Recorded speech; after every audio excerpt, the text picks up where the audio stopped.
And I need to pause everything over there. Hello, chat. Finally. I'm gonna pop out chat on my main screen here so I can keep an eye on you. Imberg, if you are in our chat, please don't be afraid to say hello. Let me know if everything's coming in, alright? Kind of be my sound quality on that end for now, if you would, because OBS decided to be evil if you're there. Other than that, let me go ahead and get us started here. Hello, and welcome to Chaotic Streaming. I'm your DM, Starwind, and I'll be taking some adventures through the kingdom of Tynac in the lands of Elsperia. Music's a little loud. Let me turn that down here. So tonight we have Gideon, the Halfling Barbarian. Hello. Justin Danica Time, Gnome Wizard. Hello. Bar Willow Hollow, the Halfling Rogue. Eh. Bridget, the Dwarven Cleric. Ah, good day. She's back. Marcus Dreadknight, the Half-Elf Warlock. Hey. Tazir, the Drow Elf Sorcerer. Hello. And Fernberg, the Dwarven Druid.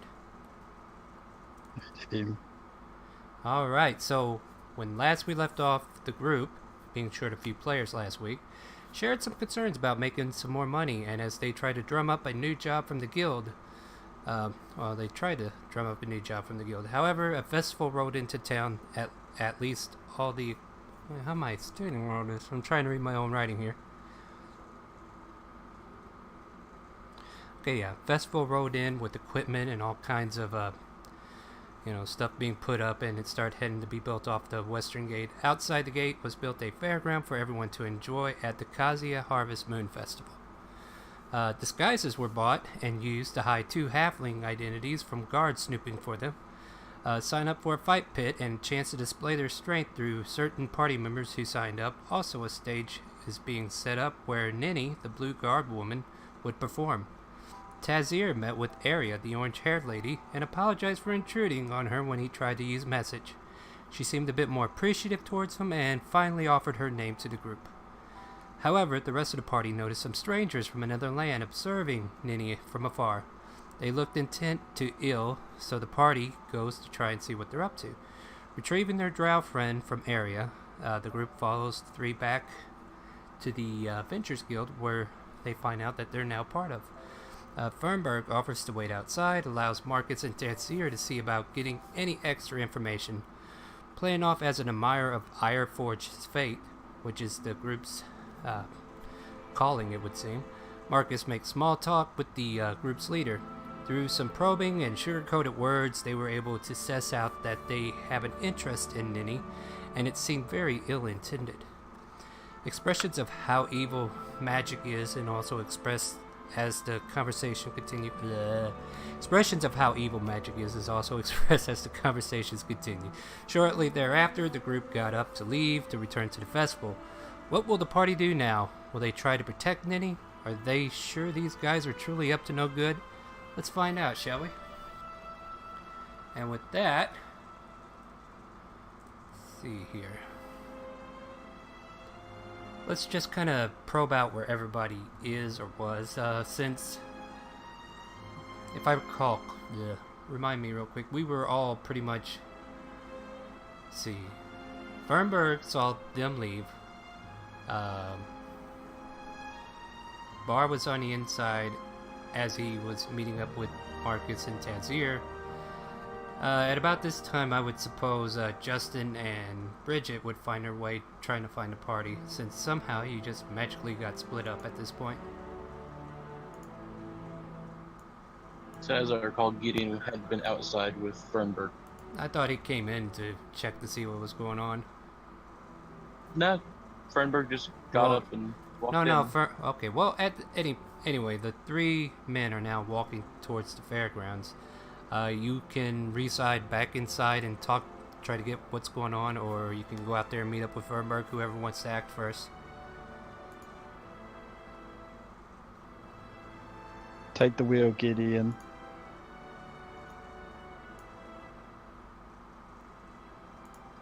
We were told not to let them leave, right?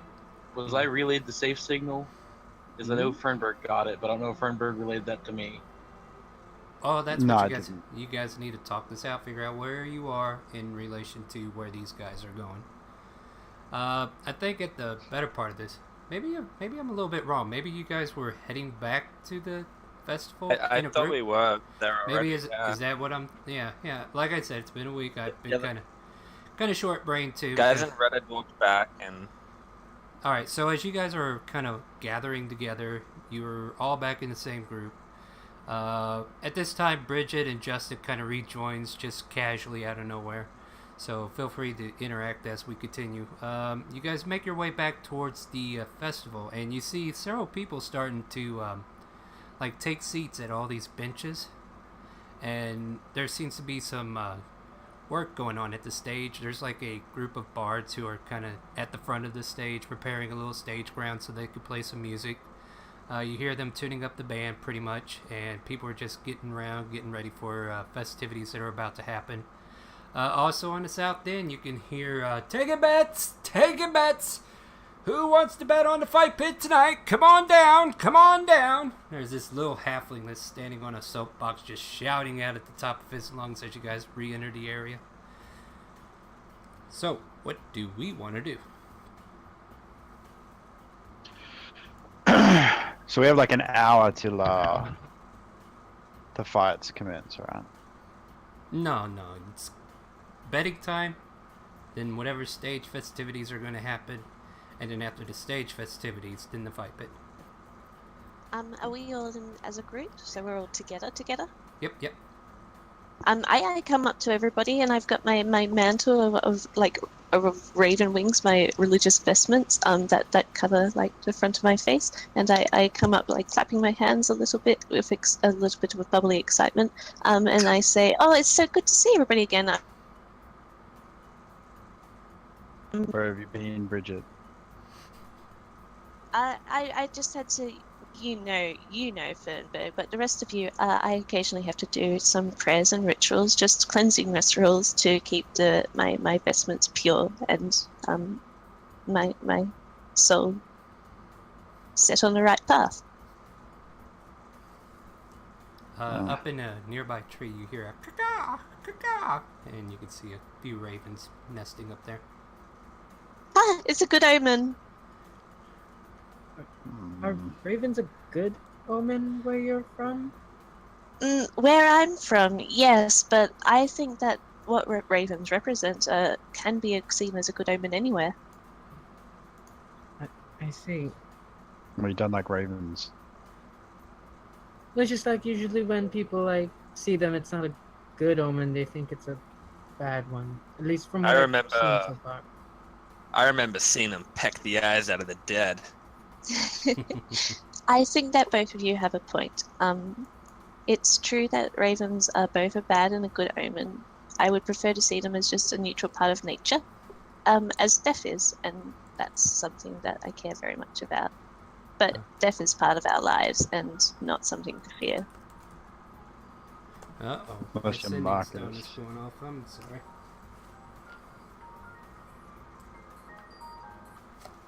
One moment, guys. I'm going to have to take a quick break.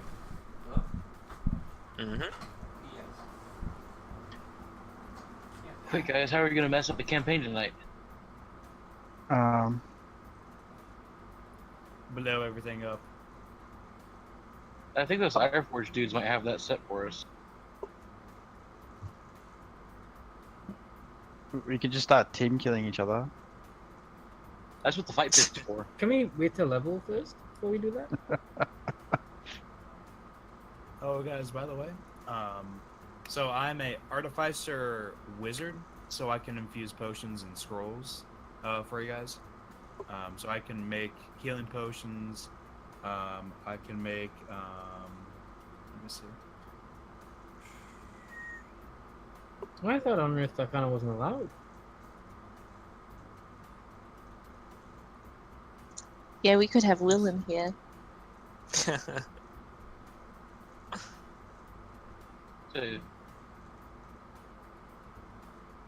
No, that would have been a bad idea. I could have brought in a character and actually playing it a different campaign right now, but base it off of that one. Okay, so my scrolls, I can pick a spell that I know, and I can infuse the spell in the scroll. It only takes 10 minutes to do for the potions or the scrolls. So, That'll be handy.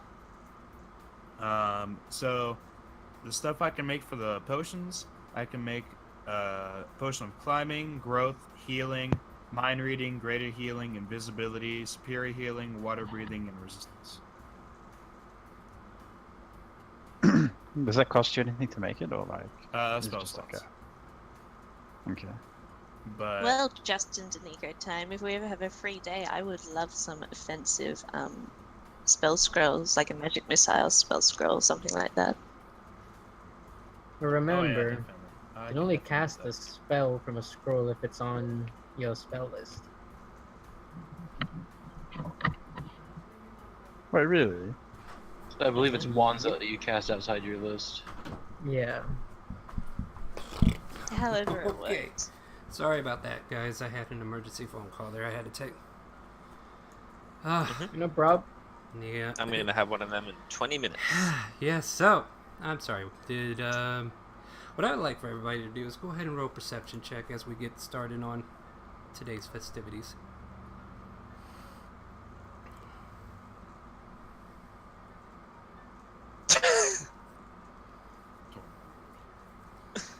Nice, Hey. Andy.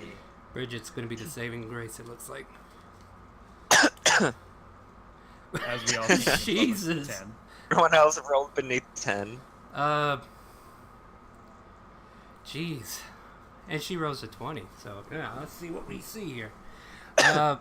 You notice a drowish figure, Bridget, and you're the only one that sees this, kind of maneuvering himself in such a way that it looks like it's coming towards your group. You also see like shadowy figures going in and out of like the nearby tree line within the area. And about 5 to 10 feet, this drow-looking figure starts to walk up towards your group, closer to Cecile. When I see all of this, my excited composure becomes a bit more drawn, and I look towards the shadowy figures that are approaching us, the drow-like figures. Yeah, well, it's just the in one such a drow. way that The it feels like yeah, the shadowy figures don't look drowish. You catch the glimpse of maybe a human or maybe a halfling off a couple of these, but you just kind of notice them maneuvering around, keeping an eye on the drow that's walking up to Tazir. All of a sudden, Tazir, you feel a arm go around your shoulder and somebody whispering in your ear saying, "Hello, friend. You're a festive sight to see around town here. How are you doing?" I And immediately start to try to get out of his grip. he lets you go, and Hey, he get off to see her. He lets you go and he just smiles. He's got like this big long brimmed hat and he lifts it off his head and he bows politely towards you. He says, "I am so sorry. My name's Jefferson. I used to be from the Underdark like you, I bet. Have you been there? Have you lived there long? And have you just recently smelt the fresh air?" Before I answer, I look him up and down. Do I recognize him at all? You do recognize him as the drow that you've seen coming out of the brewery. Okay, but I don't recognize him from before. You don't recognize him from anything before this town, no. Yeah, I just came up here like within the last 2 weeks or so, and I slowly puts like 5 feet between us. I used to be from the Underdark like you, but alas, you and I both know there's no future for the likes of us, who wish to have more out of life than what's provided down below, am I correct? Your first breath of fresh air offers you freedom from below, getting away from those spider worshippers. The true gods of this world are those that are watching out for us. We just have to ride fate and gamble our way to fortune. Oh, yeah, definitely. Ah, you haven't been on the surface long, have you? Tell me, friend, what's your plans in town? I'm just like taking in the sights. I'm a tourist. I'm like, when I'm done, I'll probably like go back home and Wait, you plan to go back down there? I mean, eventually. Oh, you weren't banished or anything like that? You weren't sent away? Interesting, no. interesting. Well, then. We could be friends, though, right? How about we take this slow? And I slowly start to back up to go behind Marcus. He kind of chuckles and laughs. He's like, well, I can understand your wariness of seeing another of your kind out in the open like this. And you must realize that you yourself aren't doing a very good job hiding your own presence, so it didn't take long for me to take notice. But, you know, I kind of get curious about home sometimes, how it is way back down yonder. But, you know, if you ever feel like you need help, if you need a job, if you need some extra chink to carry around with you, maybe you should come over to the brewery and pay me a visit. What do you say, friend? I'll keep that in mind, I guess. Oh, well, yeah, do keep that in mind. And he waves his hand in the air in a giant circle, and then all these guys just kind of come out of the tree line with bows, and they attach them to their back, and they all start marching off. Come on, boys, let's go and enjoy the festivities for tonight, alright? And they all walk off at that point. Let's see here. That looks like all the fun for now, so now you guys are kind of left to do whatever you want. Like seeing them come onto the tree line with like bows, putting away the bows and stuff. I just like tune to the group and were they planning to kill us or something? I seriously can't imagine why they would. Maybe they're a mercenary band or something. I mean, he talked about like he was wondering what if I was like banished or something. So maybe like he was, and he thought I was like a spy or something. And I don't know. I'm not good with thinking. Yeah, or maybe he was searching out exiles from your country. I mean, people he had to hunt down because they weren't supposed to be away. Yeah, what kind of person would like would like be away when they're not supposed to, right? Right? Yeah, yeah. I'm getting tired of this group and its baggage. I'm getting real tired of it. Well, like I said, now you have like different points of this festival that you can look into. Stage being set up, bars are getting ready to play. You notice some of the circus people have kind of like set up a little small arena where the like a petting zoo of sorts, where the little kids can come up and pet the animals that don't bite. And your link seems to be on like one of these little petting zoo type scenarios. You also got like the southern area where the fighting pit is being set up and bits are being made. I guess like Fernberg would head towards the animals. I think that would be a more comfortable scenario for him instead of. I'm going to sort of go with around. Bernberg just to watch what he does. Alright. So yeah, you gather around, you see several of the village children or people from the city with their kids gathering around these cages and whatnot, and the lynx, he's just kind of chilling there, and he's got like this little log that he's kind of resting on, and the kids kind of get up close to it and just pet him on the ears, and they step back away. He kind of coos into it and nuzzles his head up into their hands, and they all kind of laugh and have a little cheer with it. You also see like horses being like little pony horses being put into like a circle bin where they can let the kids ride in a giant circle. Just kind of like things like that going on right now.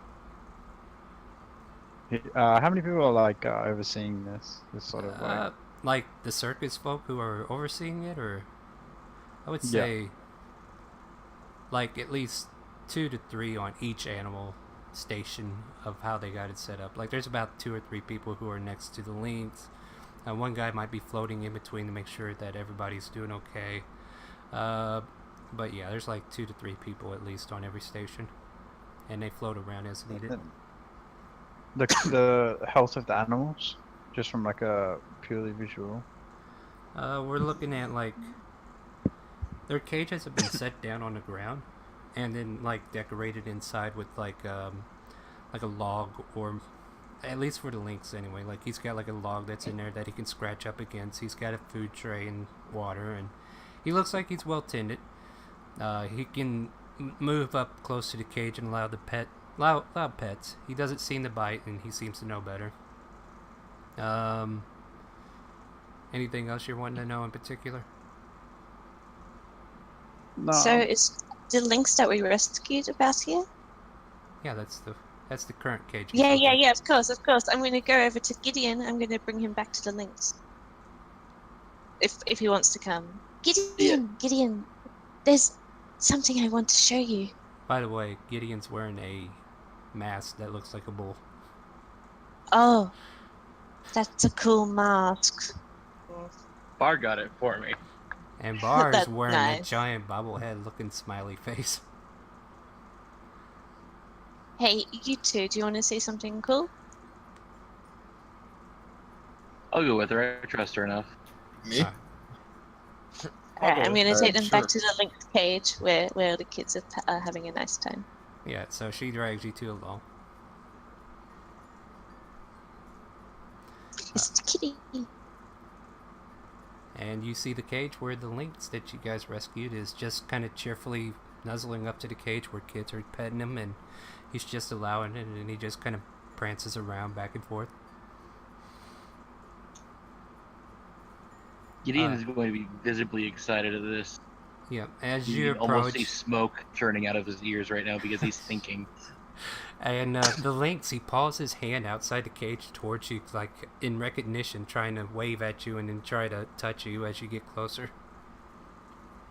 All of my yes. So yeah, he comes up to you, he kind of rubs his paw up against you, and then he offers his head for pats. Just all of the pats. This lynx is getting everything I've got cuddle-wise right now. Oh, look at there, kids. I hope you're having a good time, one of the circus master asks you as you're petting him. And mistaking you for a kid because you are a halfling wearing a mask.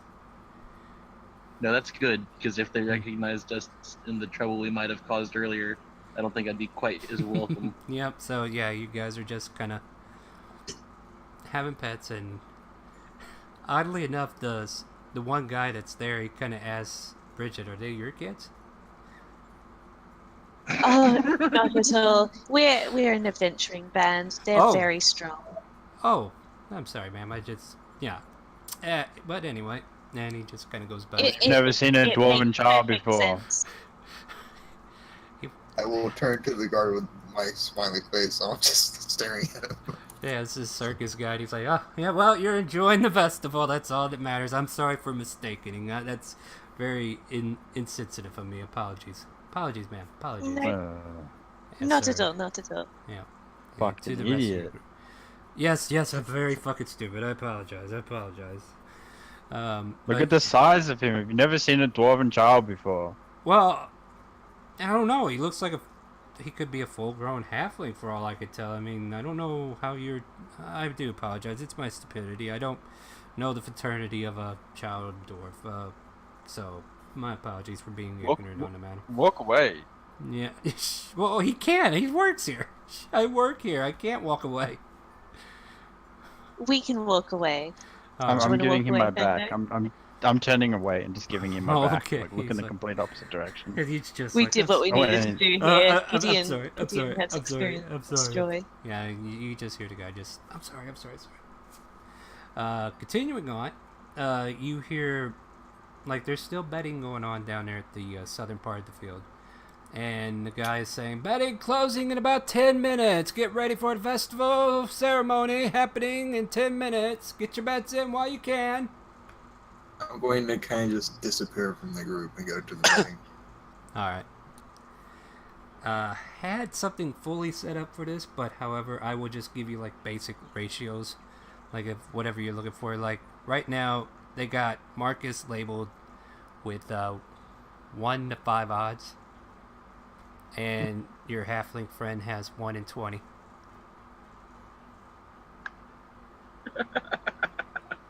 Dang. Pretty sure Is it's that gonna per win. round? Or is that I'm- to win the whole thing? To win the whole thing. I'm going to do what I originally planned and kind of take out that pouch I lifted Mm-hmm. and kind of hide the pouch. That way, no one sees it. But take all the money out and put it and tell him I'm going to put this toward the halfling, toward Minotaur. Oh, yeah.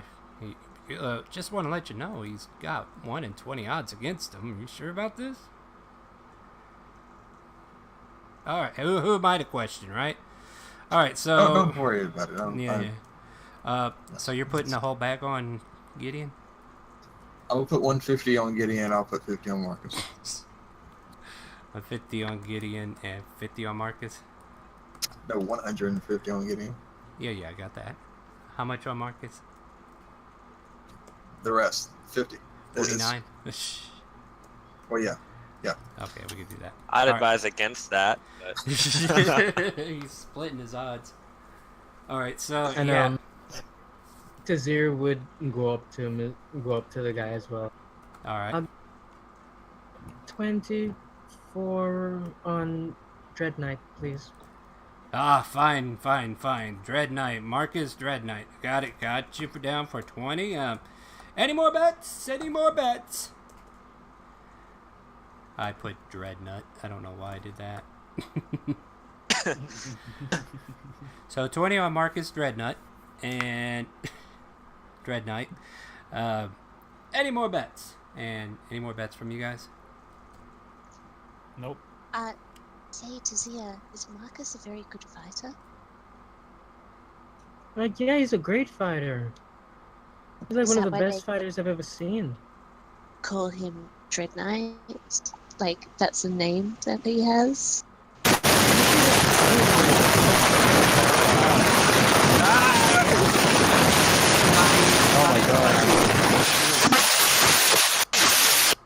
Oh my god, Right. Ash, mute yourself. Holy crap. Oh my god. Rest in peace, headphone users. Ah. That came out of The nowhere. world Whoa. has Yeah. ended. That was my psychic attack on the Oh my group. god. You're psionic. What should I roll for? Yeah. That would be yeah. like a Me- 3d10. Could have That's just a- rolled an inside check like a that's normal a- person. You didn't have to. That sounded like an 8d10 right there, didn't it? Holy smoke. Anyway, oh god, I'm sorry equivalent everyone. of like a mind Hey, flare it right happened. Oh my god, sorry about that, chat. Sorry if you got headphones. Boy, that just came out of nowhere. This is a power word kill. Yeah, that's what it was, wasn't it? Alright, so. I'm sorry, guys. It's- This it's is my fine. older headset. I've had computer problems. It's okay. He's a great fighter. You should have seen him on like the actual battlefield. He was like killing people left and right. I don't know how good he is with like his fists, but with that flail, he's really good. On the battlefield, Yeah. I mean, you guys go way back then? Well, at the time I was on like the other side, but I'm not now, so everything's fine, right? Oh.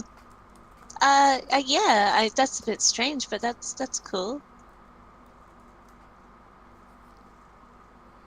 Yeah, but yeah, Um, he's great. He's a Well, good I'll put 5 gold on Marcus Dread Knight in that case. Yeah. 5 gold on Marcus Dreadnut. Knight. Alright, ma'am, let me get that down for you there. Man, I'm gonna lose all of this. Well, Probably. I won't hold it against Marcus. I won't hold it against Marcus How because much did you bet again? I've witnessed Gideon wrestle a panther, so that was pretty impressive. Oh, mine was 5. 5, just 5? Well, she ain't putting too much Yeah, up. just 5. DM, quick question. What's up? Is Marcus gonna be able to fight in his armor? I will allow it. Okay, just asking. And at this point, you hear the bidding starting to close. If there's anybody else who wants to put a bid in. Alright, with that, you're like ushered now to where the main stage is. Let's see here.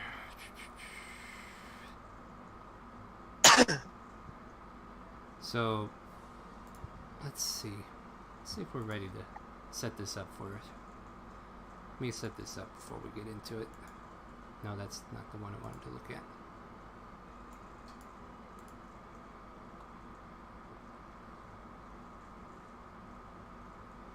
Alright. Me and Chad are working on something here. Let me put these on a different layer.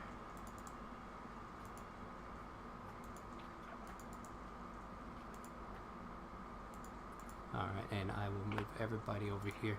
So, basically, as the map's going to change a couple times, so I can skip you over here. But you're all being kind of escorted through the crowd to go forward to where the stage area is. And basically, this little area, not the best drawing, but the green boxes are pretty much like benches where everybody could sit. I kind of put everybody just randomly up here at the front. You see Aria. She is up there with the 3 dancers who look to be joining Ninny in some kind of prerequisites of stuff that's going on. Definitely, like in the back of the stages, you can make out certain people like preparing possible pyrotechnics or special effects, whatever they might be doing.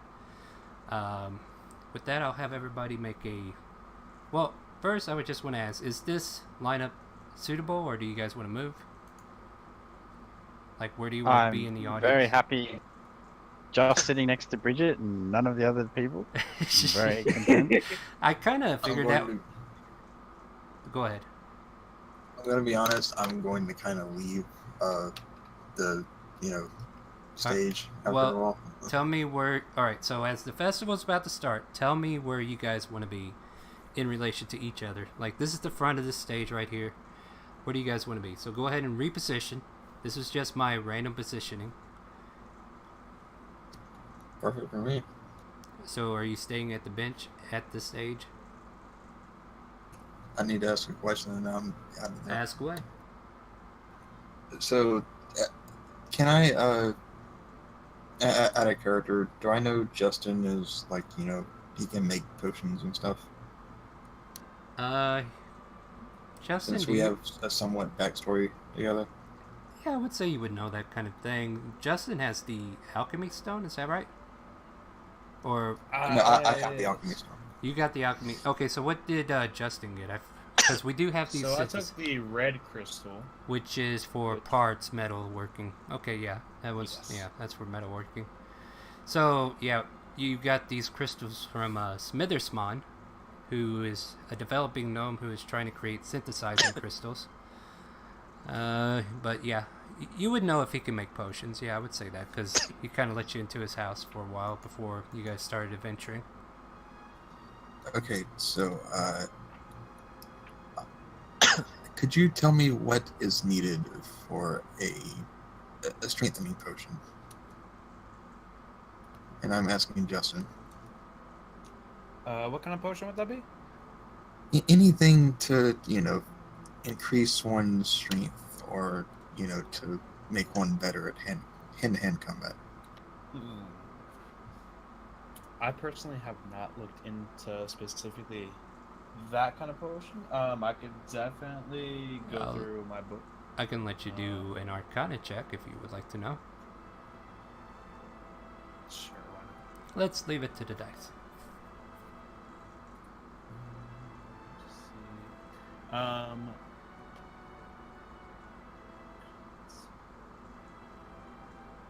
Okay, so I can have artificial skills.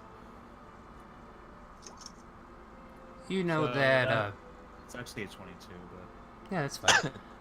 You would know that having materials from maybe a fire giant or hill giant, something of strong nature just due to its size, might be a suitable ingredient, either blood or pieces, heart, lungs, whatever you can get that might be able to be synthesized.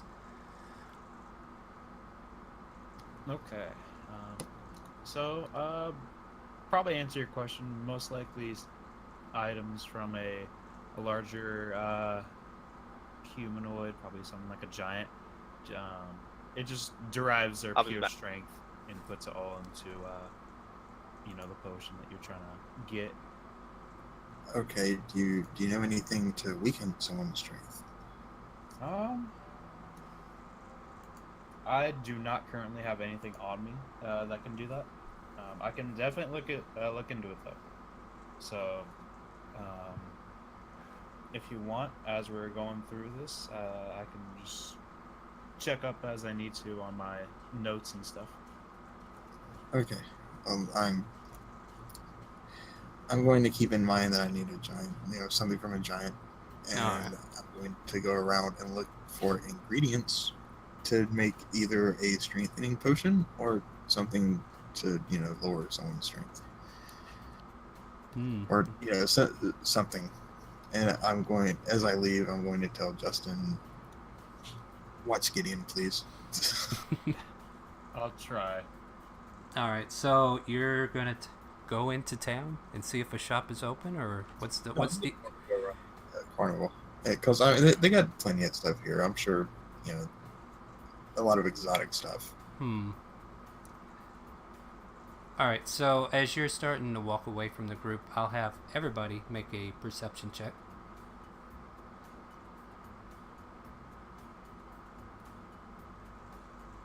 Nice. Semi-nice. I'm on the money. Not Gideon's quite still there not yet. above 10. Bridget, get off the stage. She has a second token out. How'd that happen? I think Paul's getting his phone call now, so he can't roll. Yeah, he'll be gone for just like a little bit. That's fine. Because I just need this for a little bit later. As you're starting to walk away, the ceremony starts to begin. And you see the stage just kind of turn black. Silence.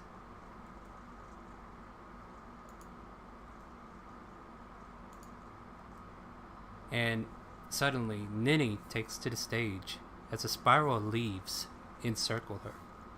Assisting her, she's surrounded by 3 other dancers. With the perception check, you notice areas kind of off to the side of the stage, just kind of watching. The dancers start to dance to a soft melody filling the air as a waft of lavender scent spears across the crowd as the leaves circling Ninny spread outward. There they fall to the ground as she starts to dance.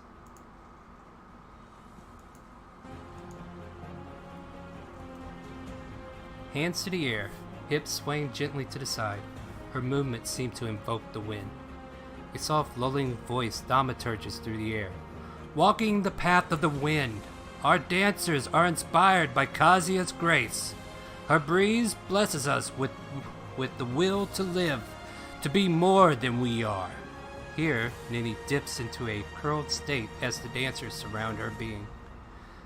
Blessed with her knowledge and understanding, we bind ourselves to the other gods of the land. Without the air that exists by Kazia's grace. And now Ninny starts to become unenveloped as the dancers surrounding her start to spiral out like a blooming flower.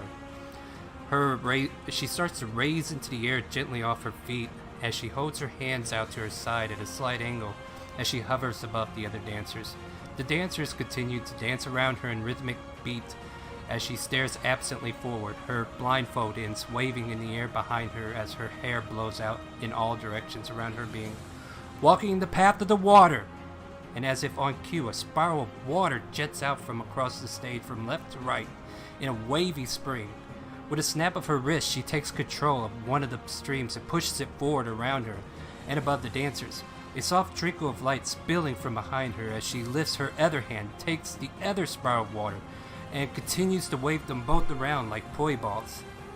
Walking the path of fire! And suddenly her hands ignite bright red as the water starts to steam out of existence. Fiery whips now spiral in her hand, tightly controlled as she waves them through the air to the rhythm of the music. From fire to earth. The stage erupts into a heated magma briefly and solidifies. Was it a trick, or did it actually happen? Magma cools and the earth substance spirals up into the air, what looks like clay at first, and starts to flake away into sand, and suddenly the air around the dancers is filled with sand spirals, gently waving in the air as Ninny slowly descends. And blessing the wind, light shines bright, and the sand quickly fades into the air, and soft beams of light ignites around her and the crowd. At this point, is there anybody who is damaged? No. Wow, that was a shitty roll. Either way, if anybody had any loss of health, you have this strange feeling about you as you're healed for about 5 health. And the blessing of the wind light shines, okay? And a soft warm glow fills your body. It kind of makes you feel happy with the motion, or at least that kind of sensation. But the path that must never be walked. And suddenly it grows dark. The stage fades, and into the air. Let's see here. It must never be walked, and we are reminded that Kazia has blessed her pact with all the gods for the betterment of Elsperia, for Tynac, for our homeland. Blessed be warm winds to you all. And the crowd chants, warm winds, as a kind greeting as it represents the energy used by the light and the wind. At this point, Fernberg, Justin, Bridget, you can hear chanting off to the right. And I need to go to that layer to move them again, don't I? There's a soft glowing light since now that there's like this darkness. And you can see 3 men off to the right behind some trees who just kind of jumped out. It begins. It begins. All of a sudden you see 3 fireballs ignite the air and aim straight towards Ninny in this direction. Arya, however, quickly intercepts, and then all of a sudden you see her burst into flames as they all impact on her. Let's get some music going, shall we?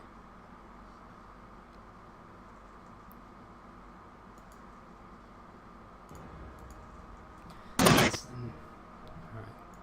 So Fireball, remind me. Because I gotta see if she dies. 8d6 in a 20-foot radius each. Yeah, let's roll some dice.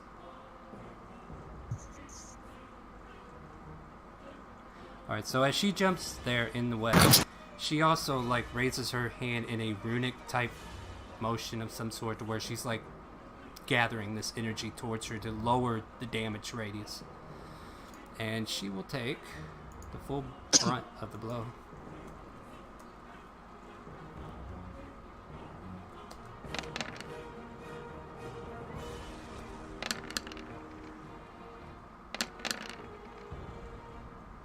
Your mic is bad again, Ash. I'm sorry. If you need me to take note of something, type it real quick and we'll check your mic. Alright, so 3 fireballs ignite. She jumps in front of the flames, and then suddenly her form crumples to the ground.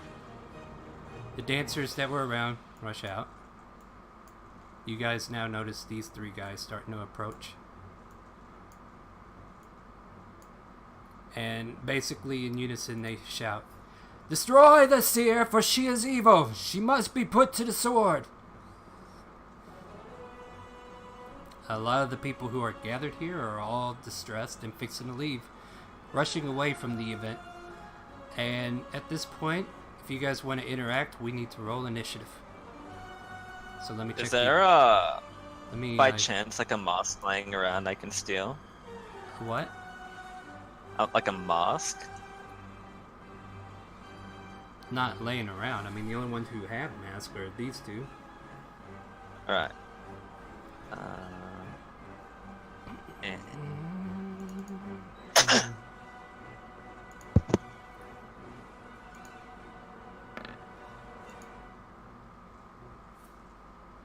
Alright, did everybody get on the initiative?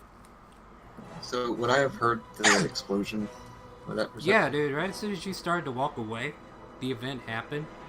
Unless you didn't want to pause to see it, you're further away than you said you are. Okay, what was your perception check on the original roll? Did you even roll perception? I didn't on the first, no. Roll perception to see if you were involved. I just did. Yeah, okay, what did we get? Okay. That was to see if I heard the fireball, though. Well, yeah, you would have heard the fireball. It wasn't like the whole stage. It was dark. Then all of a sudden, there's this big burst of white light or flaming light. You know how like maybe a power transformer blows up? That light like ignites the night air. Like you cannot miss it. And Arya took the full brunt of the damage. And basically you hear these three chuckling to each other. Knew she wouldn't do her job. Fucking traitor. Now let's finish this. And we will go through the initiative. Marcus Dread Knight, you see all this happen. These guys are starting to approach the stage. The crumpled corpse of Arya is close to Ninny. Alright, I kind of just skip up off my the bench, look down at Tazir and give a nod. Step forward and kind of leap over Bridget here. And then come up to her corpse. And then I give this guy over here a look. Right there. Alright. And I just kind of like gaze at him very like kind of stoically, like kind of expressionless and strong. What's he doing? Is he just looking at the seer? Yeah, they're approaching her. So as far as you know, they're not paying you any mind. Alright.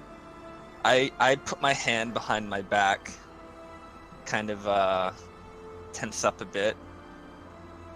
And then I fling forth a ball of energy towards that dude. And it's in that one. Yay! Whew. Hold on one second.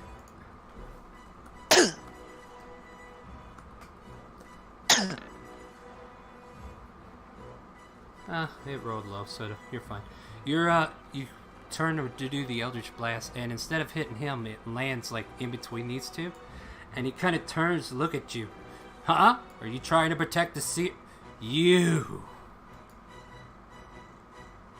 Turns out I knew magic all along. Oh, that's that's pretty good.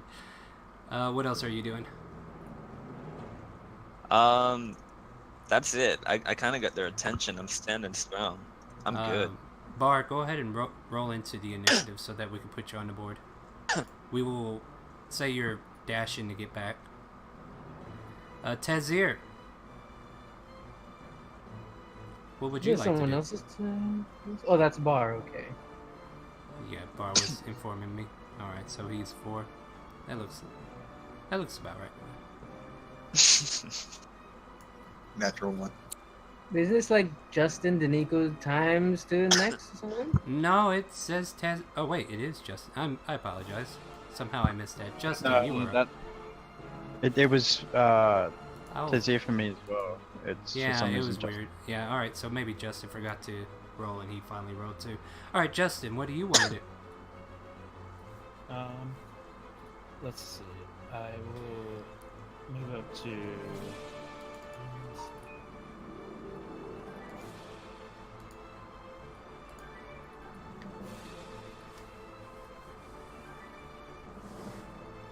I shall move up to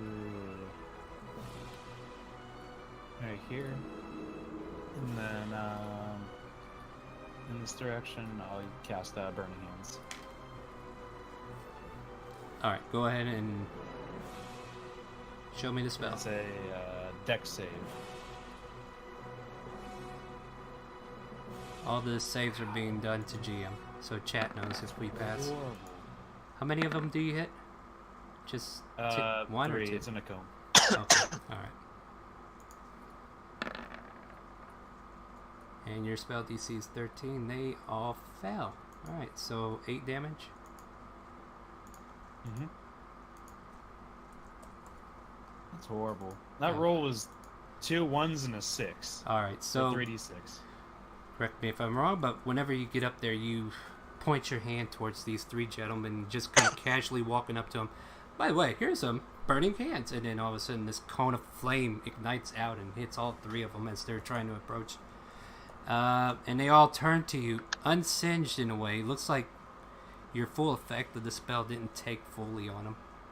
Their holy symbols of Ironforge glow gently as you hit them with flames. Okay. Anything else for your turn? That's All right, Tazir, now it's your turn. Okay. Tizir's gonna look over to the one that Marcus just tried to shoot with an Eldritch Blast. All right.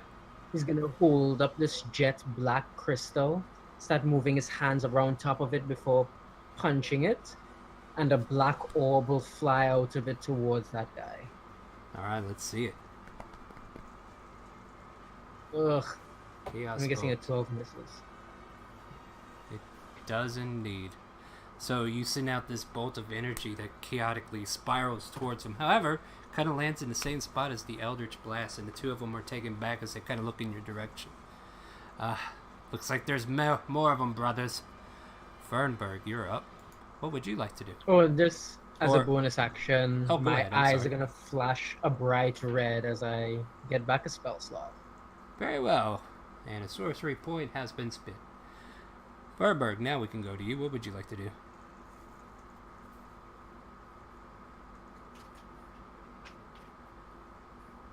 You're muted, champ, by the way. Oh, yeah, please.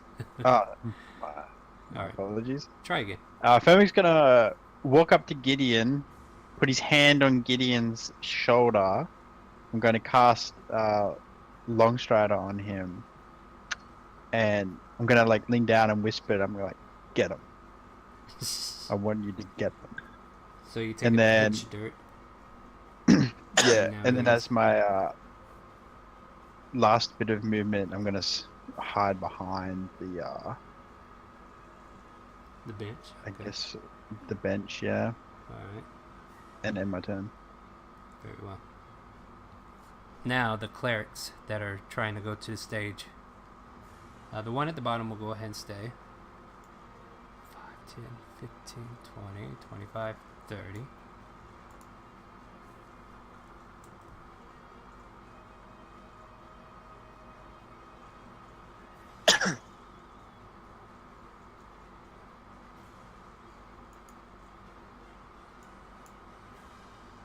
Take this, you witch!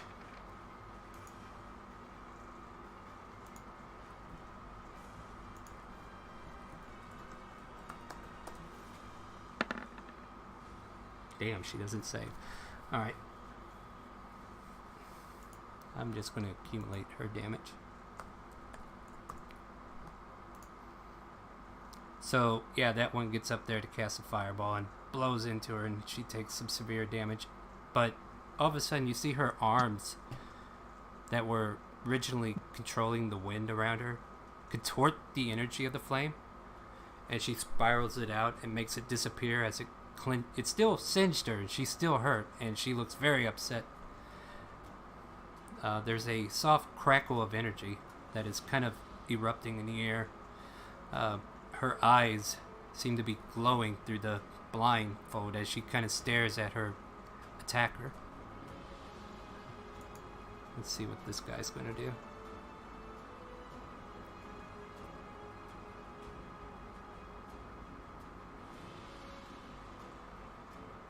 Let's go public on this. I will do, let's see here. This one here.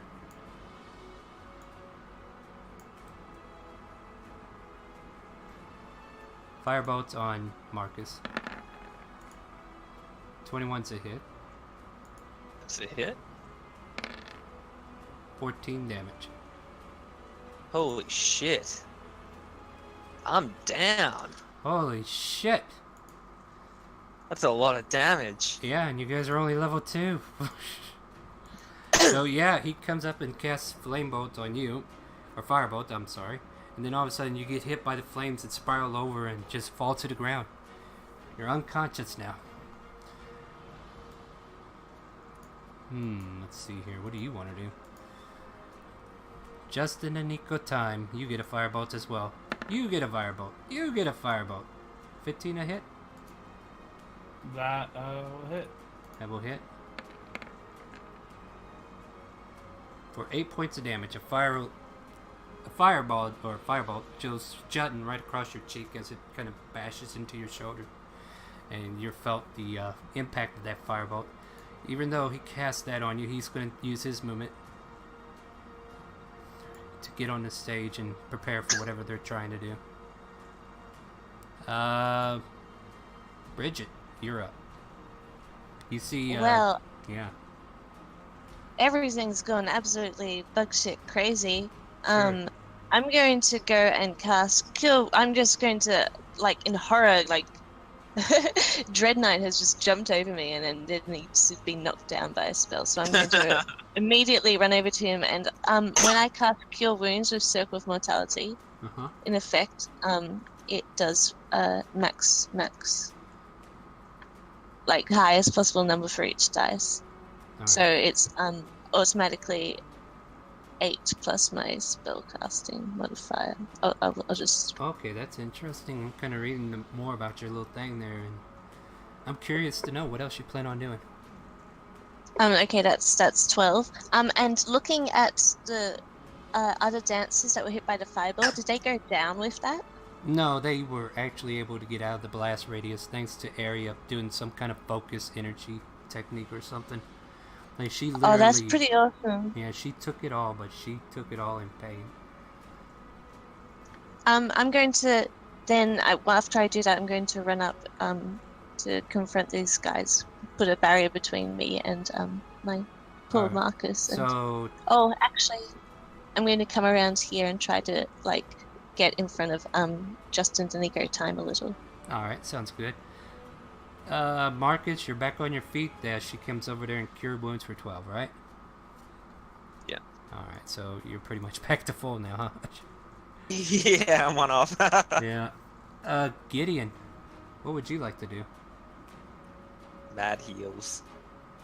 Wound like a fucking top. I Yeah. am launching at this motherfucker. Whoa! So you go jumping up on a stage and try to cut off the attack from the guys approaching Ninny. What would you like to do? This. Yeah, no. Fuck the fight pit. I'm gonna go ahead and pop a rage for that extra bit of damage and hopefully land a hit there. Alright, so you start raging. Is there any bravado with your rage, or like how does Gideon rage? I would really love to say there's some unearthly scream of horror emerging from Gideon, but at this point, between the mask and being a halfling, it probably sounds like Muffled a roar? very pissed off minion from, Despicable Me. Alright. So what would you like to do for your turn? Let's see if I can smack him one with the hammer. Ooh, I do believe you can. Would you like to do some damage with that? Very well, very good, very good. Alright, let me get my handy dandy tracker here. So you do 11 damage. What else are you going to do?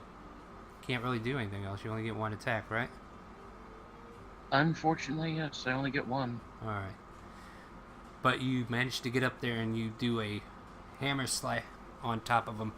He feels the brunt of it and he's like, "You little... how in the hell?"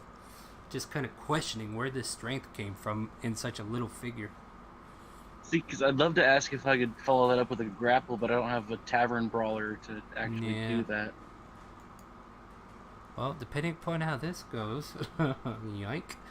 Alright. Bar, I would say since you're at the bottom of the turn order, if you wanted to do an action from where you're at right now, you could do it. As I join the fight, I'm going to try to stealthily sneak behind. Is this a table or a pillar or That's what? a tree. Those are basically Okay. trees. Yeah. I will try to sneak up behind this tree. Alright, so go ahead and stealth for me. That's your bonus action to stealth. As far as you know, you're hidden. Great. Hold on, I will verify if you would like to know. Yeah, you think you're hidden. Great. Yep. And seeing Gideon is attacking one, I'm going to follow up with him and shoot my short bow with that one. All Just seeing that there's a fight happening, and I'm assuming there are flames everywhere. So there is a definite threat happening, and I'm going to try to protect him and the rest of the group. So, Alright, go ahead and roll me an attack.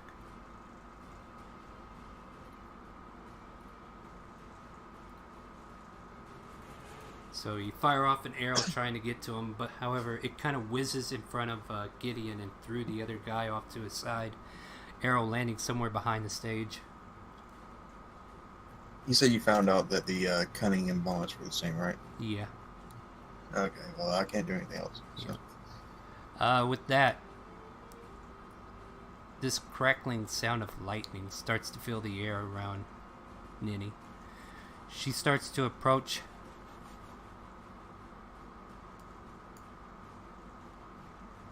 And let's just find us something sappy. I'm feeling like extra crispy. What do you guys think?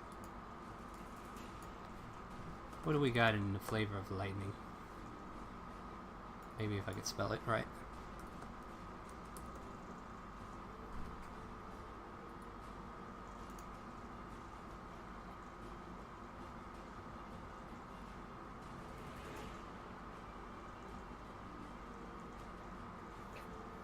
Storm. Sphere. Okay, I think I found one. We're gonna do chain lightning. So she ignites this energy in the air, and all of a sudden, this burling power of energy just ignites off her body and shoots towards the first one, bounces off him, shoots towards the next one, and then contort it, goes towards the third one. So let's see here. They need to make dexterity saving throws. And let's see how they do. We'll go 1. Fail. 2. Fail. 3. All of them fail. What is that beautiful damage she's gonna do?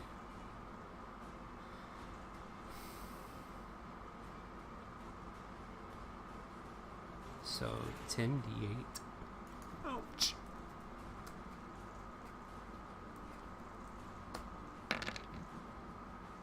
Be gone, you fug nuggets! Okay, that was just me. That wasn't Ninny. Ninny just looks very pissed off as she fires off this chain lightning against these guys.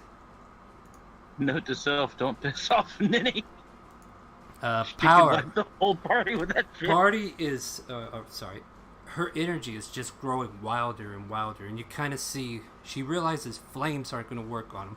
Lightning seems to be effective, and she's kind of debating what else she can do as she kind of looks towards him, and there's like this moment where everybody feels like time has stopped for just a second as her ability of Seer's eyes kind of look into the attackers, and she just says simply as time kind of resumes, I know your path.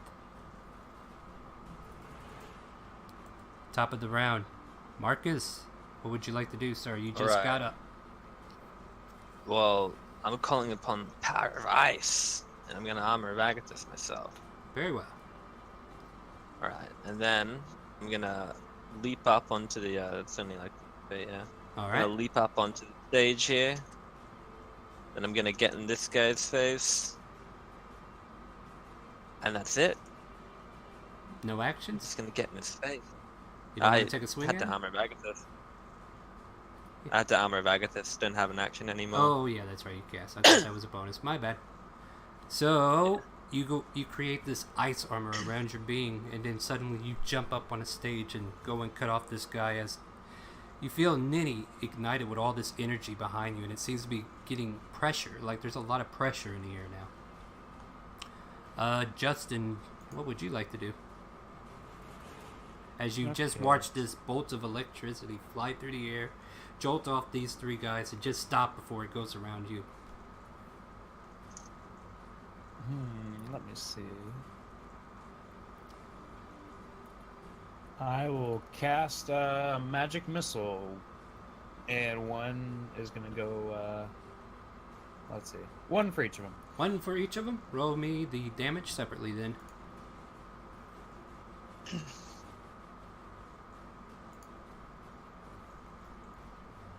Alright, next. Ooh, nice. And Isn't it 1d4 plus 1 for each, or Did Yeah, they- you're shooting 9 missiles there. Oh yeah, you need to do Yeah, 1d4 plus it's, 1 because it rolls all 3 of them at the same time. With that, I'm sorry. Go ahead and roll 1d4 plus 1. I'll let the first one stick though. That was kind of a low roll. Yeah, just keep the first one.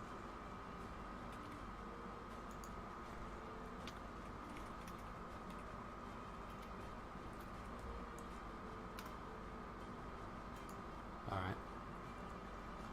And one more for the other baddie.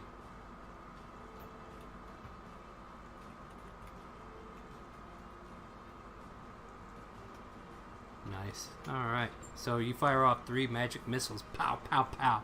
First one impacting very severely on the first guy, and then second 2 just getting the blunt end of it. Anything else on your turn? Movement or anything?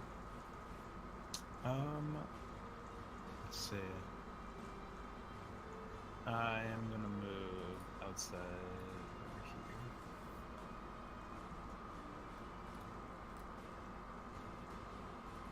That will be my turn. As a reaction, you take 10 points of damage as he hammers you down with the hammer as you walk away. It's okay. Yeah, it wasn't that bad. It was a crit, but it wasn't that bad. Alright, so that's your turn. Azir, what would you like to do?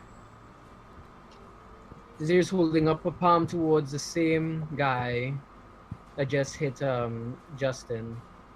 Another black orb forms as he launches it towards him. Alright, let's see if we can hit.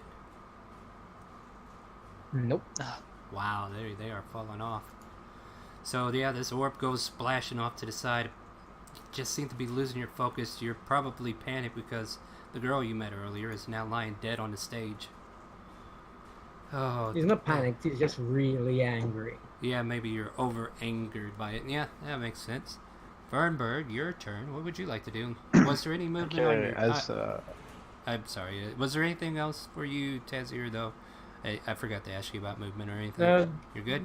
It's nothing. For Alright, me. go ahead, Vernberg. I'm sorry. I'm going to use my bonus action to erupt into a lion. Alright. Then I'm going to jump over the bench, land here, then charge directly at this one here. And I'm going to use my pounce ability and claw attack at him. There's a 17 hit. Take a look here. See, that's a line. A 17 misses, I'm afraid. Okay. Alright. And end my turn. Alright. So this giant lion takes shape and it jumps in front of this guy trying to get a bite to pounce him down to the ground, or just throwing your paws out. He kind of pushes you back with the shield and kind of leers towards you, and he's just trying to fin you off, and he's kind of in a panic motion now after being blasted with electricity earlier and now having a lion in front of him. Alright, so now we're up to the Ironforge clerics.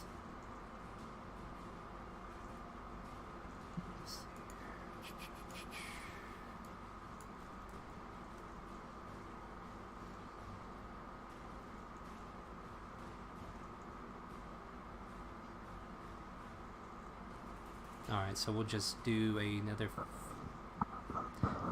let's just swing at Marcus. I believe that is a 1. Or no, that wasn't. Alright. Okay, so the first one misses. We'll have this guy go after Gideon. 15 hit. Negative. Nice.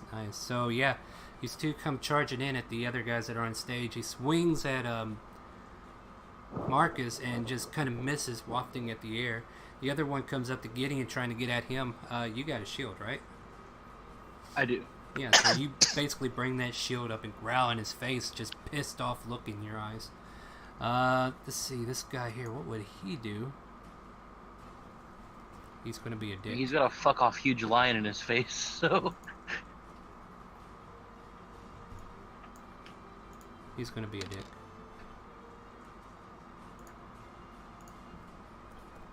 So he casts his mass healing word on his party.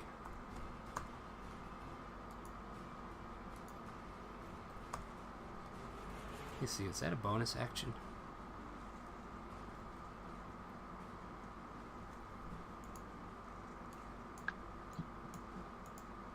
Just gonna double check that real quick.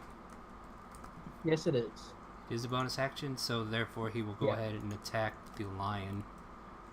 No, I'm gonna roll a d2 to see who he's gonna attack. Bridget's there too. Odds and evens, call it. Odds. Even. Bridget, you get attacked.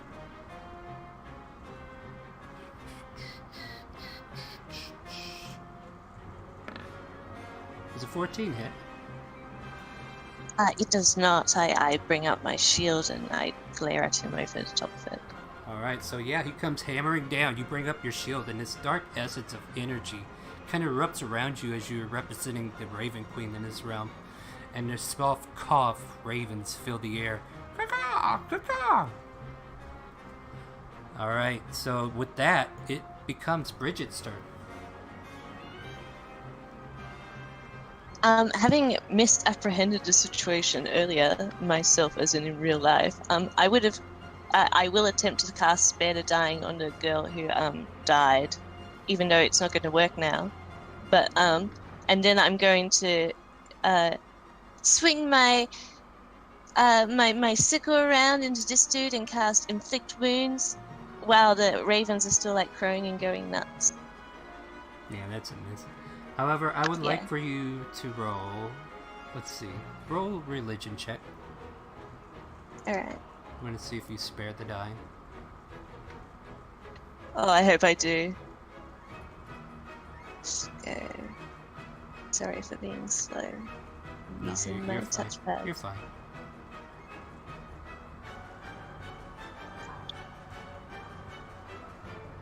Okay, we're gonna do a roll, GM roll. Okay. The burns around her body start to fade away. Her complexion looked kind of pale, but now it seems like there's color starting to come back. Oh, that's cool. I'm going to move to his right to get that flanking advantage, which I should have done from the start. And that's my turn. I'll let you go ahead and inflict wounds then. Go ahead and inflict Oh, I wound. didn't. I know, but if you would have been there, then you had plenty of movement. You could have still done it, so I'm going to allow it. Go Yeah, for I it. could have, but I didn't know. I feel like I'm awkward going to about let you do doing it. I'm going to go ahead and let you do it, because we got to get these guys off the board. that. All right. Okay, I'll do it. Oops.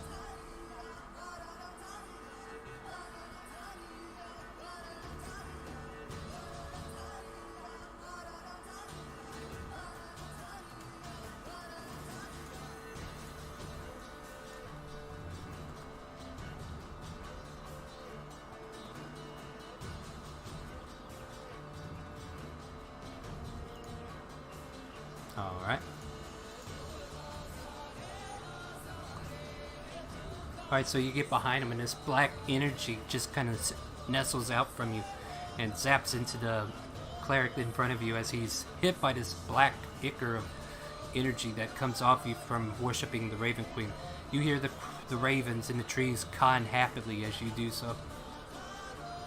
Gideon, we are now up to your turn, sir. What would you like to do?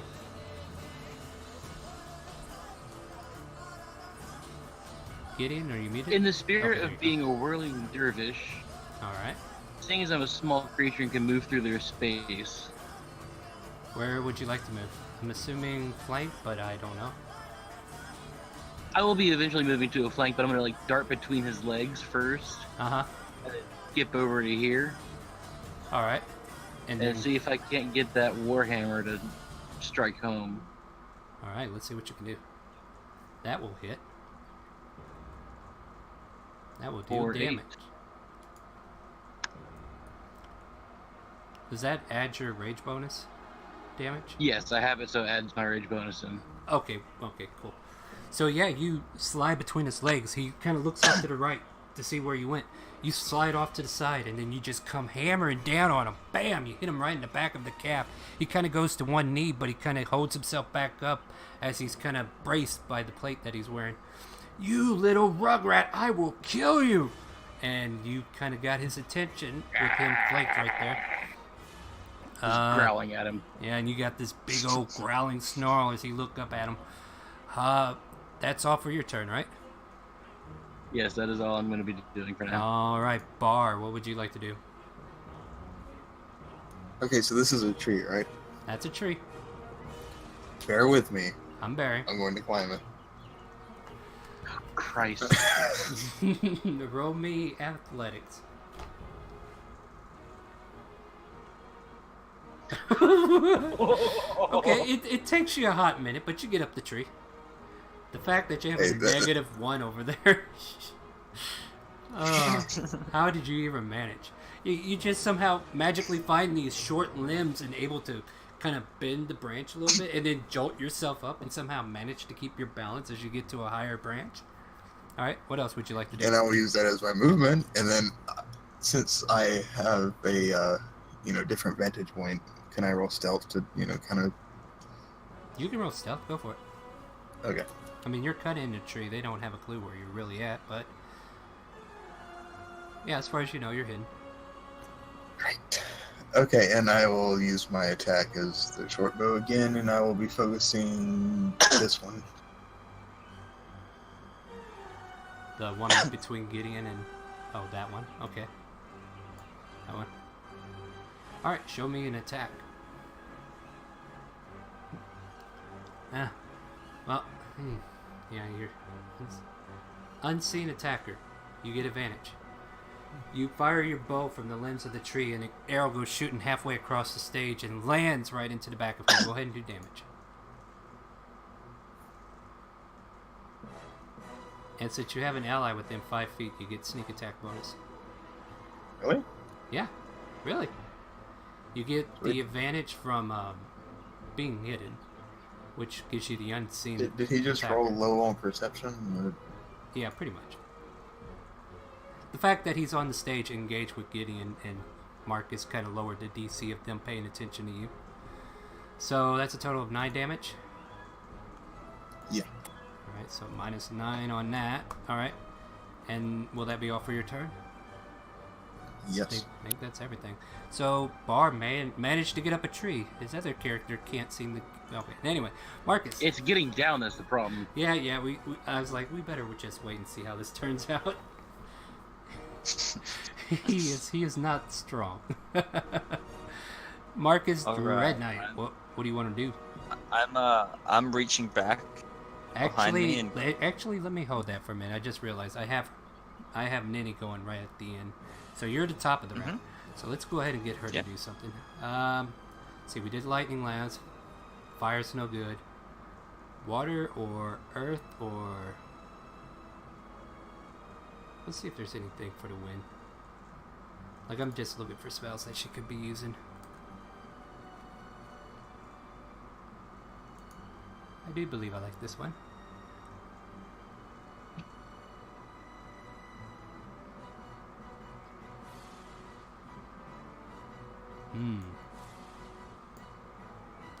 So, let's see. 50 feet long, 15 feet high, 1 foot thick. She's going to build a wall. 1, 2, 3, 4. So she's building a wind wall that will encompass all 3 of these guys. When the wall appears, each creature within the area must make strength saving throws. A creature takes 3d8 damage on failed and half as much on its success. So let's roll that damage.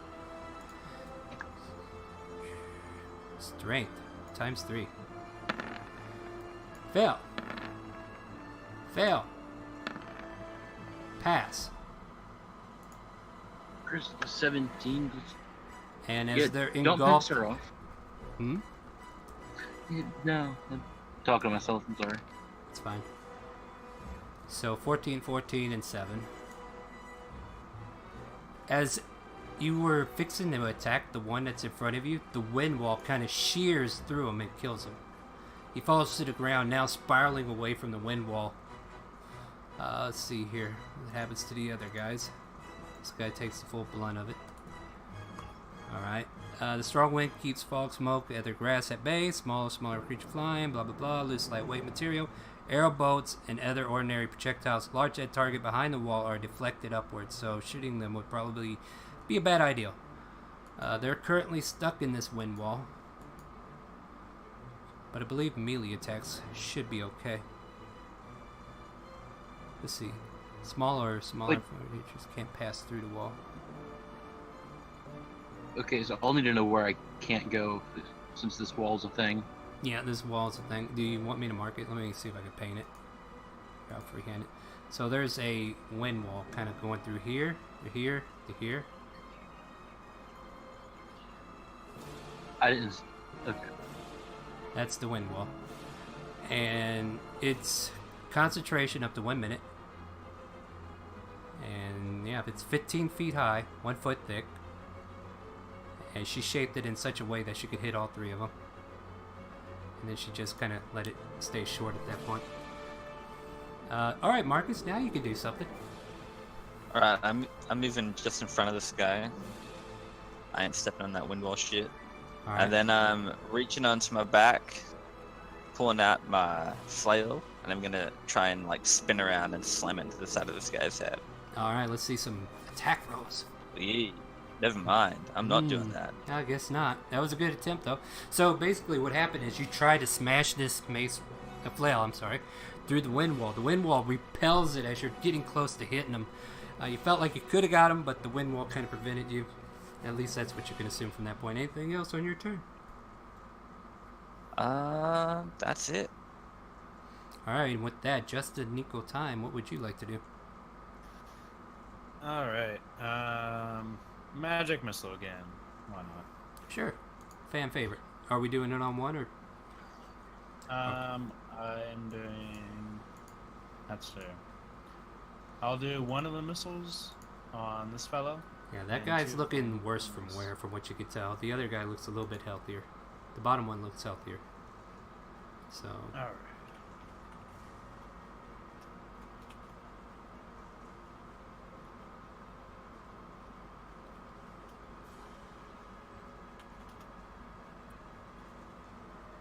And this first one's on the top one, right? Yes. Alright, go ahead and give me some damage. That's some damage. You want to keep going on him, or you want to aim for the other? Sure. I'll choose one more missile at him. Alright, go ahead. You can just hit the arrow key up, and there you go.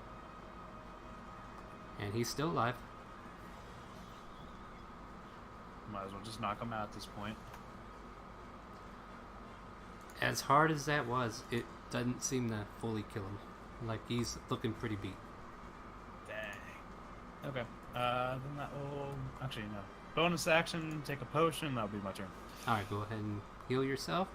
Tazir. This wind wall has erupted. As you see Ninny kind of controlling the wind now. Her eyes still glowing bright. The energy in the air is pressurizing as it's kind of pushing down into everybody. What would you like to do? And a black, thick smoke starts to billow out from under his clothes, floating downward. And he stomps onto his shadow as it stretches towards this one. Alright, go ahead and roll me that. So a chilling, touching shadow comes ripping through the stage and clings to him and slashes across. Wow. You manage to Max. drop him to the ground. So these shadows come rippling up, splashing him with this chilling cold wind as they pass through and tear into his form, and he starts to cry out until he couldn't cry anymore, and he falls to the ground. Anything else for your turn, Tazir? You managed to kill one. I just turn to the other one, and now my eyes are just glowing a bright red. And your eyes aren't the only ones glowing. Bernberg, what would you like to do? I'm gonna try and bite this man's head off. Alright.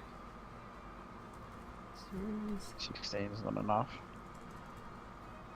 And I will end my turn as I can't do anything else. Alright, so let's see, 16? I do believe that misses though. Yep, he repels you off his shield once more, the mighty lion just roaring in his face. You kind of suspect that because the wind was kind of forcing you back, you couldn't get a good bite on him. The Irefor mage, what will he do?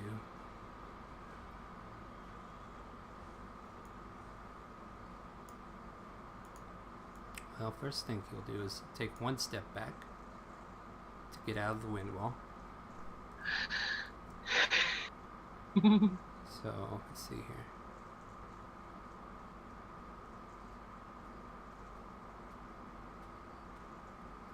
Alright, so, let's see here. What else will he do?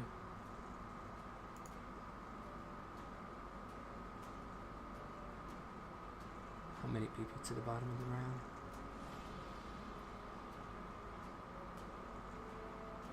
Alright, so he took damage from Bridget, so I'm going to say she's going to get the brunt of this attack.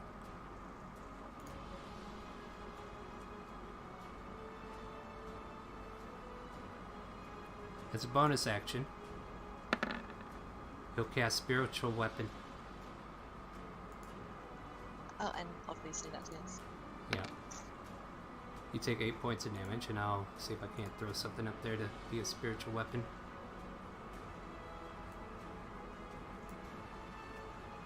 This red crystal beats you in the head for 8 points of damage. And with his attack action, he will swing his warhammer, try to deliver more pain to you, but manages to fail as you deflect with your shield. And once more, that powerful feeling of the Raven Queen kind of enveloping around you seems to be protecting you at this point. He kind of hisses and scoffs at you as it is now your turn. I'm going to move in such a way as to gain flanking damage, and then I'm going to cast a inflict wounds over my sickle as I take another swing at him. Alright, so your sickle comes spiraling out, dark energy erupting. Roll me some damage. That's right. Or roll me an attack. I do believe that touches. What's the damage?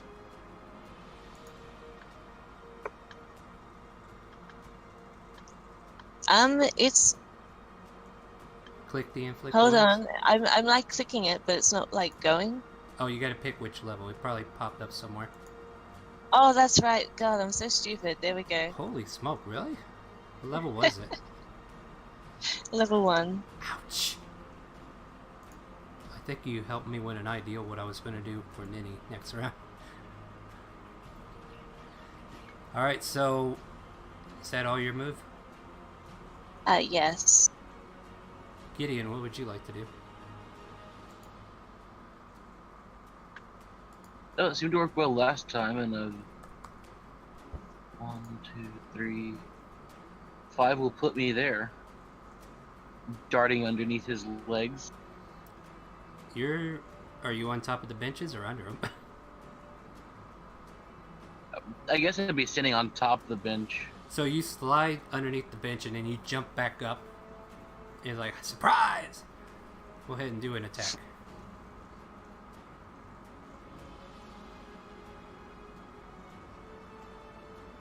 Go, attack, there it goes. That looks like a hit. Give me some damage. 9.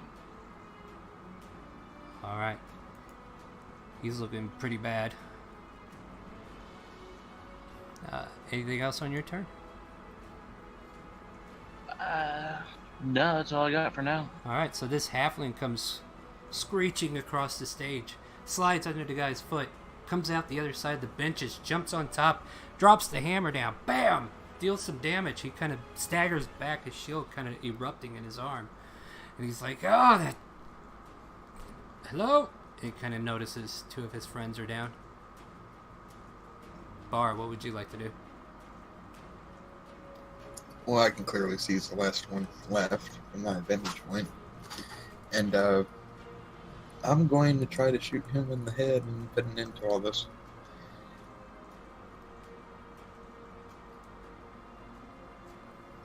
And I miss. Yep, arrow goes and misses. With that,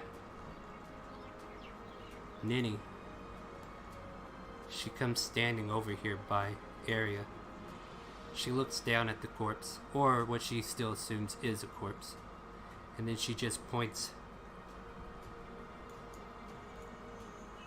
I will walk the dark path for her. And with that, dark energy just ignites the air and kind of envelopes the guy in front of Fernberg, Gideon, and Bridget. Kind of feels like necrotic energy just encircling this being, and all of a sudden you hear this guy screaming out in pain, bones cracking as she kind of focuses her hands and squeezes, and then suddenly you hear a bone crunching as his neck snaps and he falls limp to the ground. You are now officially out of combat. You see her lose concentration on the wind wall, so we'll get rid of that. These 3 corpses fall to the ground. About this time, guards are starting to gather up and try to see what happened. You guys managed to come to Ninny's defense. However, Arya is still down on the ground, and Ninny looks very unstable. As you guys notice, another crackle of energy that doesn't seem to be emanating from her. Let's go ahead and make perception checks. As I switch us to some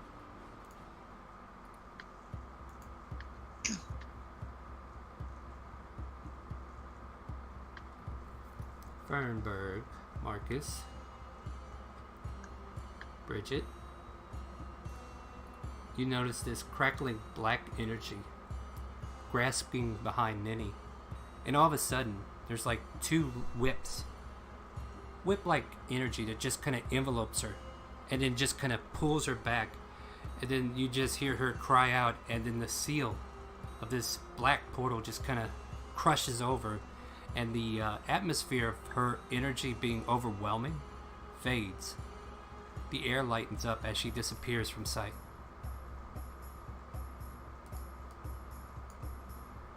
All you have left now is Arya on the ground and a black, and I guess it would be like there's still like a mist to where she was. What would you guys like to do? I would like to go directly to Arya and hop up on the stage and then kneel down next to her and put my fingers like nervously on her pulse and her neck to ascertain whether she's alive or not. You see her chest kind of exasperate, breathing air. You feel a pulse. Raven's You manage- mercy, it's not her time. And then I attempt to cure wounds on her, but I'm out of spell slots, so it's just a moment of me trying to reach into my reservoirs of faith and Alright, so coming up I short. will let you roll a medicine check to kind of give her extra aid through light magical means or clerical. Not sure. Are you proficient in medicine? I am. Yes, you are. So yeah, you managed to wake her up. We'll go ahead and say you give her about 5 more health, and she's coming around. And at the same time, guards are starting to come around, and they see all the corpses. They saw all that happened. You guys clearly were defending Ninny and the people. Is there anything you guys want to do before the guards actually get up closer to, like, exasperate the situation, do their own investigation? I would Is like to there- do my own investigating on the god. I mean the clerics. If you know what I mean. Yeah, that good investigation that usually ends up in loot. Let me get Yeah. I will help. Alright, so So invest- Gideon's not quite done with this fight. He'll be kicking the corpses, asking him to get up so he can hit him again. alright. Get up! So Gideon's over there And kicking Tazir. one. Yeah, so Tazir, you're going to be making investigation with advantage? He's Or no, that's Marcus Marcus was. is doing that. Alright, so what is Tazir doing? Tazir is repeatedly punching himself in the head, just standing there. And eventually he lands a solid enough punch, and then the smoke stops billowing from him, and his eyes go back to normal. So, like, whatever demonic feelings you have, you kind of soothe them. I'm definitely watching to see him punch himself in the freaking head like over and over again. Stop it! Just as I near next to. Mark, In the back of my mind, Gideon is wondering if he needs help with that. Walk up to him and ask. by the way, my investigation is a flat 0, so this might not go that well. Well, But let's find see out. what happens. Or do you want me to do it? You can do it. And you can help me. Alright, so you help him. Go ahead and roll that investigation for me. Let's see, we are 0 to 4, so. I was gonna say because I have a +5 in investigation. So Yeah, let's do it that way. Don't need it. 24. Alright.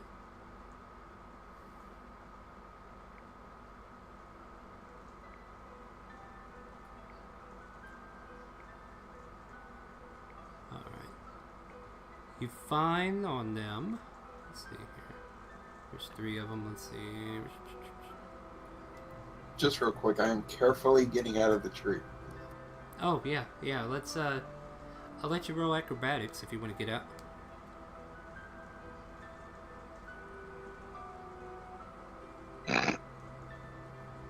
Good thing you had advantage. Oh, wait. No, you didn't have advantage. How many points do I take? Give me a second. I'm roll it.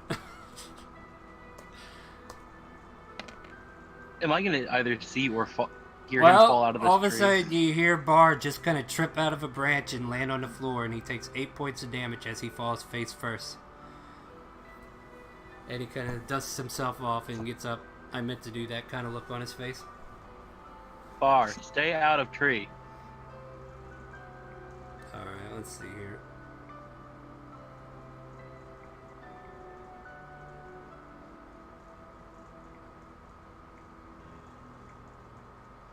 Alright, you find 2 potions of healing.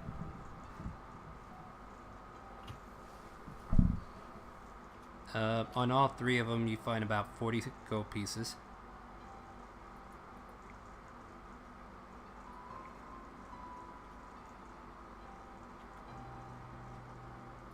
Let's see here, anything of note.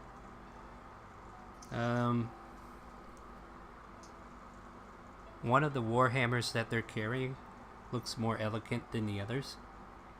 But otherwise, you find 2 warhammers and 3 shields, and then a question mark warhammer.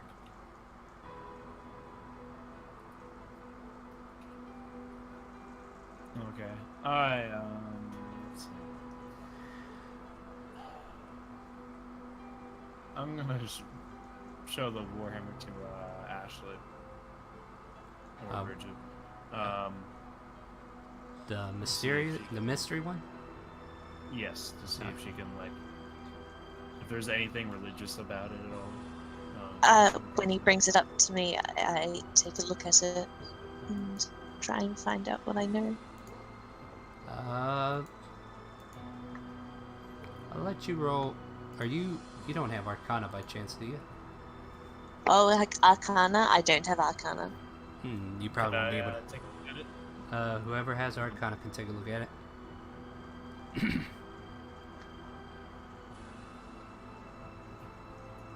I'm sorry, Justin's Negro time. I don't know anything about it.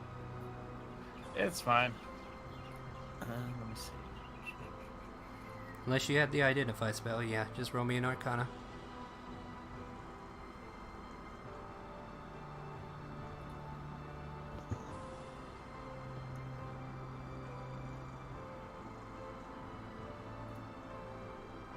So that's a You 20. you ascertain that this warhammer has been enchanted with a +1.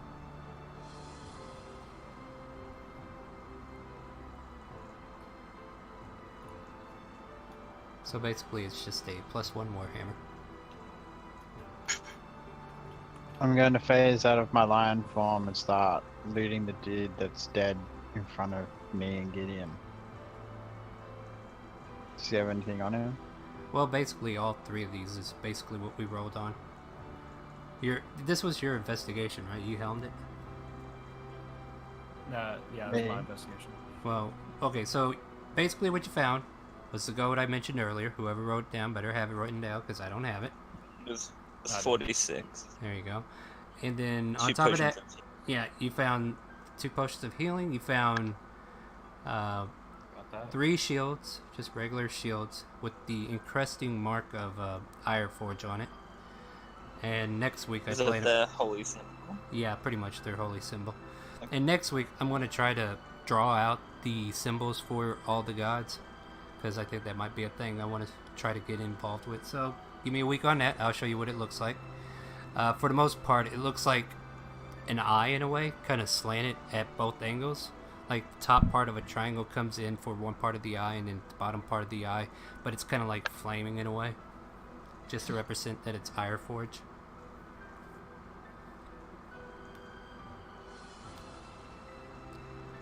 Arya kind of comes to, holding her head, and she looks towards Bridget, and then she looks back. Ninny, where did she go? I'm sorry. I'm not sure what happened. Ninny, was she the woman, the performer on the stage? Yes, Ninny! And she kind of crawls to where she should have been, and she just kind of reaches out, and she's just grasping through this black misty air. And nothing happening, just her reaching out. And she's like, no, what happened?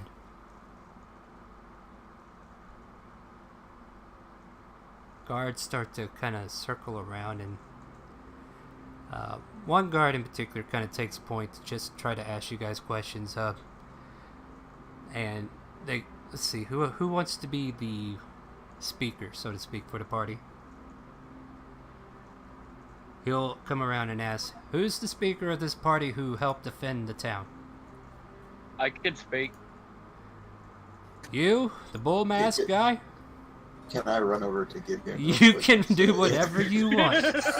You can do whatever you want. I'm doing the same. Alright, so this blue I'm marker. going to.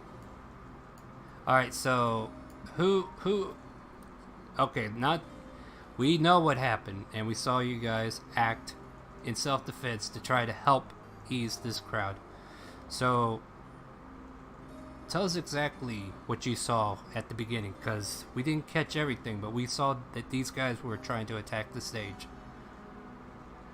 I'm sure that no one can tell you as much information as you want to know, and I'm going to go take care of my friend here. And I'm going to pull him and start bandaging his wounds over on the bench nearby.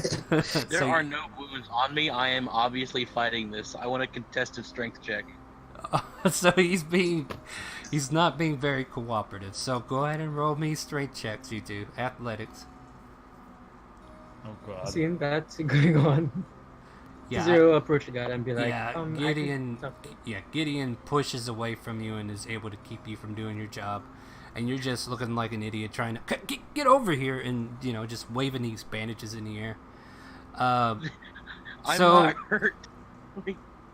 He's like, look at me, I'm not hurt. So yeah. So this is the party that helped take down these guys, right? Yes. Yep. Yes, that's us. They totally ruined this festival.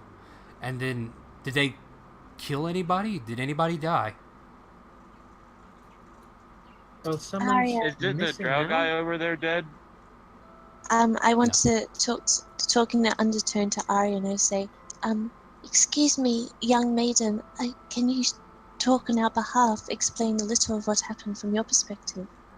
I know little of what's going on. Good call, good call.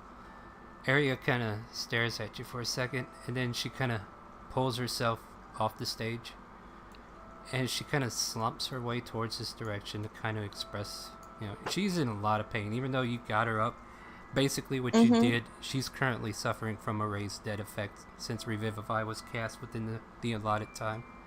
So she's definitely suffering from the raised dead effect. So she's definitely a lot weaker than she normally was. Yeah, I can speak for them. They saved me.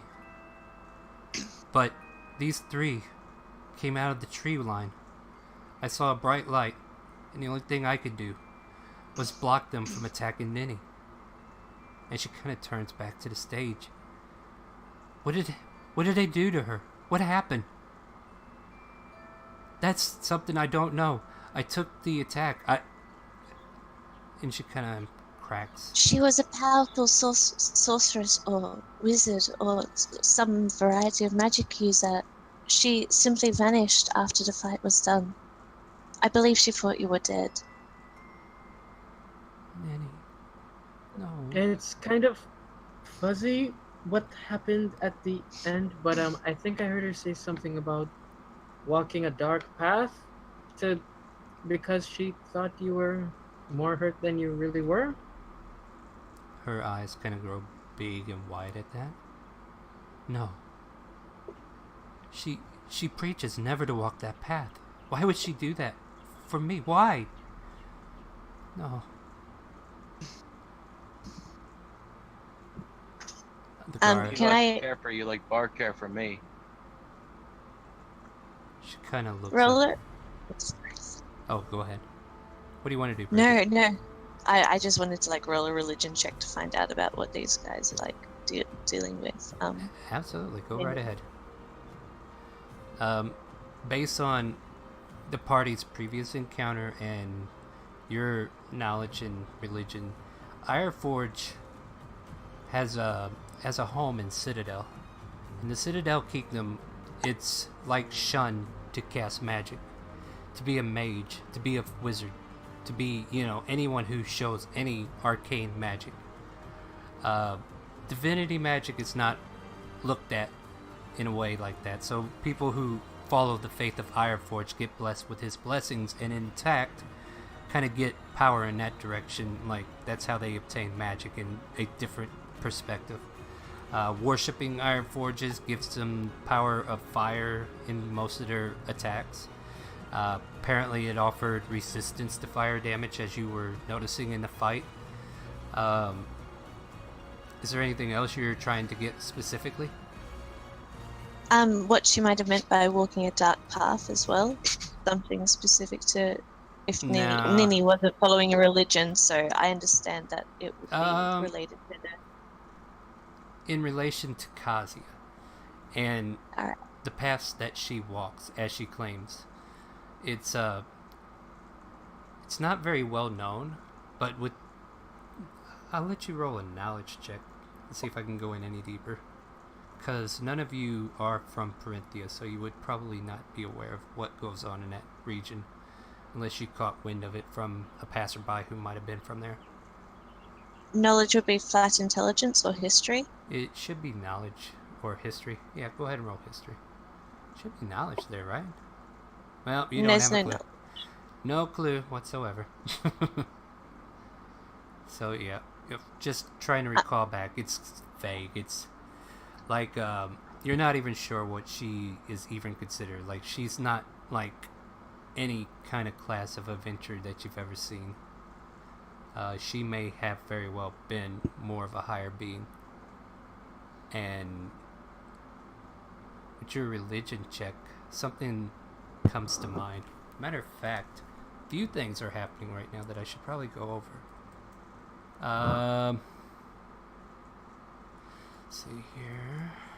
That's the opening. I don't need the opening anymore. We already did that. Alright.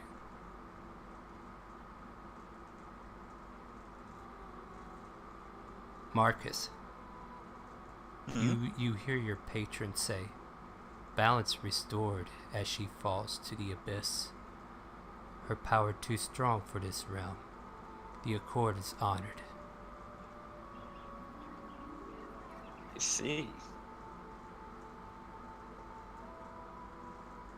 By the way, I kind of stare towards my own shield, and then the one of the fallen shields, and I swap them out. Okay. I put my hand on Arya's back and I say, "I'm so sorry for what happened. It's wrong for anyone to use divine powers to oppress those who prefer to walk other paths. I don't approve of the ways of Ironforge, and I will do what I can to help you right now." those bloody bastards. They came to me the other day. Said, we have a task for you. And I just blew them off. Just like I blew off your friends. Told them to pike off. But then, they kept coming. And they said, we know. And I asked them, know what?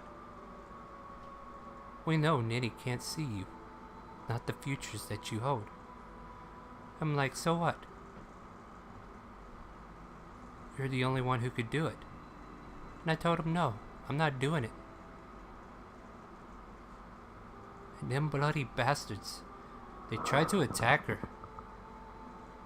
I wouldn't have it. And she kind of crumples. She kind of crumples her fist.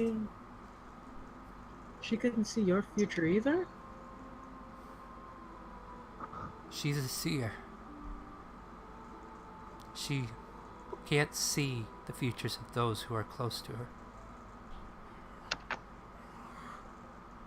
Then how come she couldn't see my... I don't get it.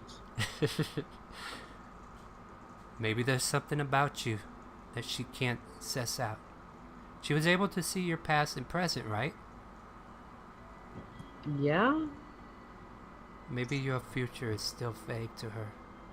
Maybe you have a role in some things that she can't see. There are other reasons that would cause her not to be able to see. Similar to things that Illumina has been blocked out from as well. It's no question that the gods are all having their little hissy fits. Throwing tantrums because one won't cooperate with the other. It's not unheard of. It's not uncommon. It seems childish, though, if you ask me.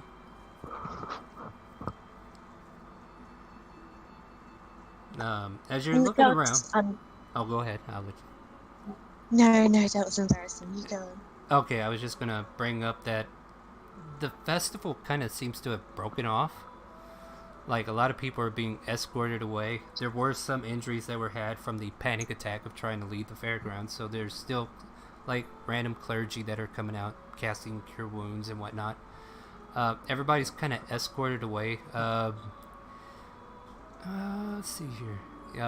The animals are all kind of settled down for the night. And it sounds like the fighting pit might not take place tonight. At some point, Azir just tunes to the group and says, I thought you guys said festivals up here weren't like drow festivals.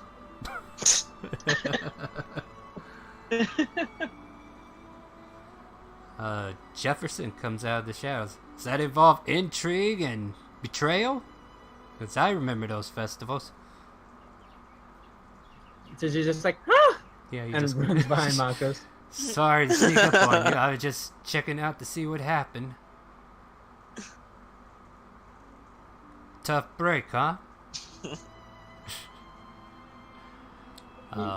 Yeah. Where's that pretty girl at? The one with the long black hair and the blue garments? I liked her performance. I didn't see her after the shadows fell. She's hiding behind the stage, isn't she? You know what? I'm gonna go look. You guys, don't worry about it. I'm gonna go look. And he's, Go ahead. Yeah. So he kind of just goes around the area, just investigating on his own. Is there anything you guys want to do in this location? As the guards are kind of like taking statements now of other people and catching names, trying to figure out who's who and who did what. It's like a sure thing that fights aren't happening, though, right? No, fight pit's not going to happen. Word's I'm going over around. to the betting pool. Well, word's going around right now that it will resume tomorrow night if the festival is still stable enough to continue. Keeping a respectful distance so as not to alarm the guards, I go up to each of the bodies of the men and perform a very short, brief prayer and blessing for their souls to be taken safely away and protected. As you complete your prayer, you notice about 4 or 5 ravens bouncing off one tree, cawing as they fly into the air.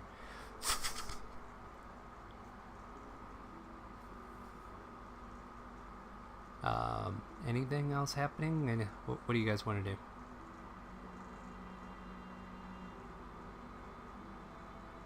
Bridget. Hmm? Who Yeah, is Fernbit? that drow man that keeps following us? I don't know. I don't like it either. I don't know if I feel safe with Tazir necessarily. We're talking in an undertone, by the way, obviously. Okay.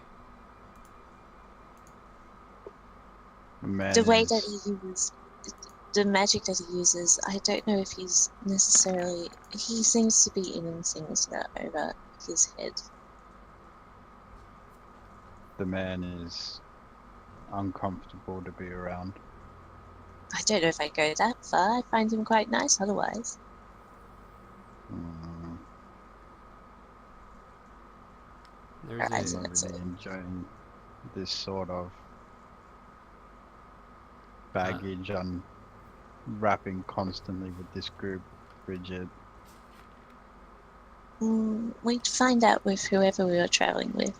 I actually find it kind of nice being with so many people and finding out so much about them. It's a lot different from always talking to people I know so well, like you, Fenberg, or my mentors. And just kind of like stand up tall and kind of just crack my neck and wait for the party to move on. Alright, about this time, a pudgy robed character, kind of bald on top, comes in with about 3 or 4 people behind him, and he says, "Alright, get those corpses on Gerties and let's get them back to the clergy. We'll autopsy them, and then we'll put them to rest." So all the bodies are being exhumed at this point. Did you guys keep the weapons or shields?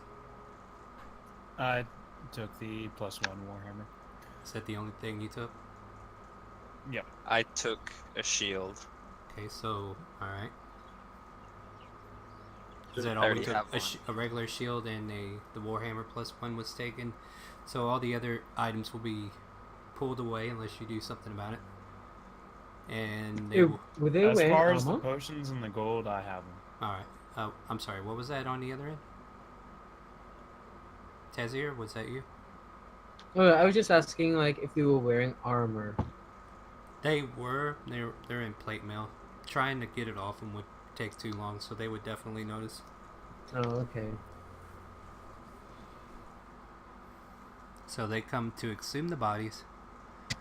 And yeah, there's a lot of questions like, where did the other woman go? Where is she? She's not dead, is she? And just soft whispers of random strangers who are just kind of still taking questions from the guards, or just kind of scattered all throughout.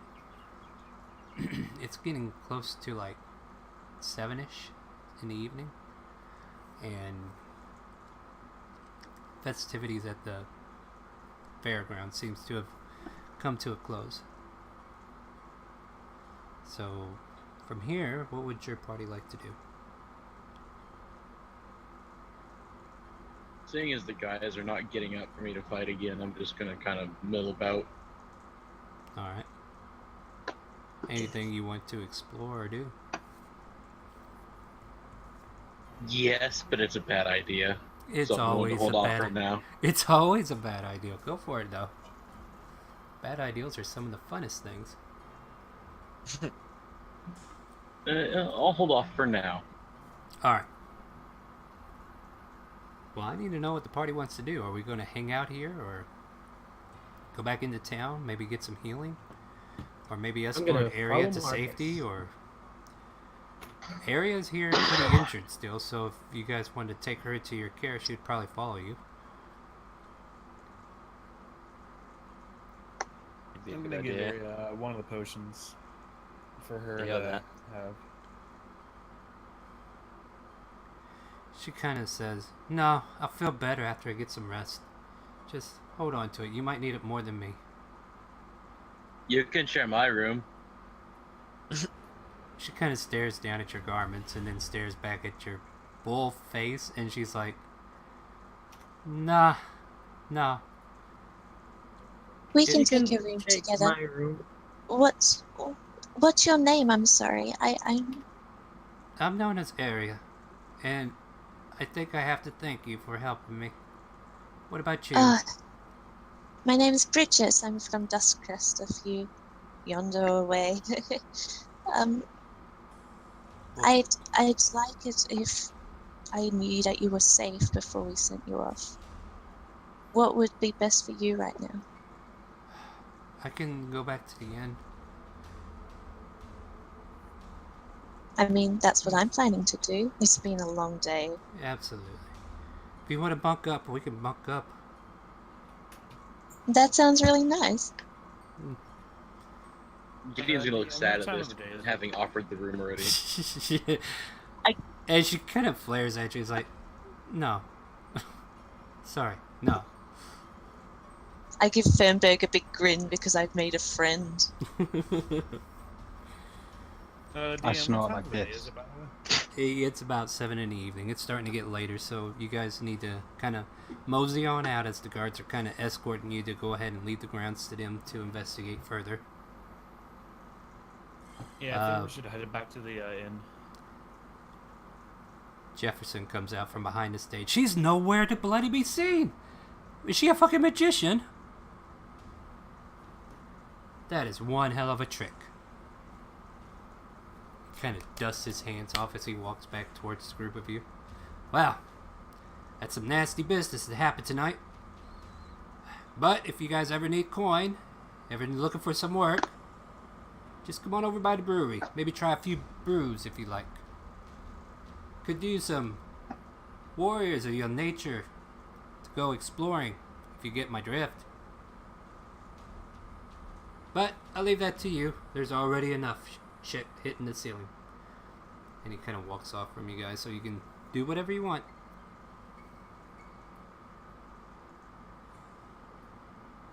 I'm I ready need to Very get back to the inn. persistent.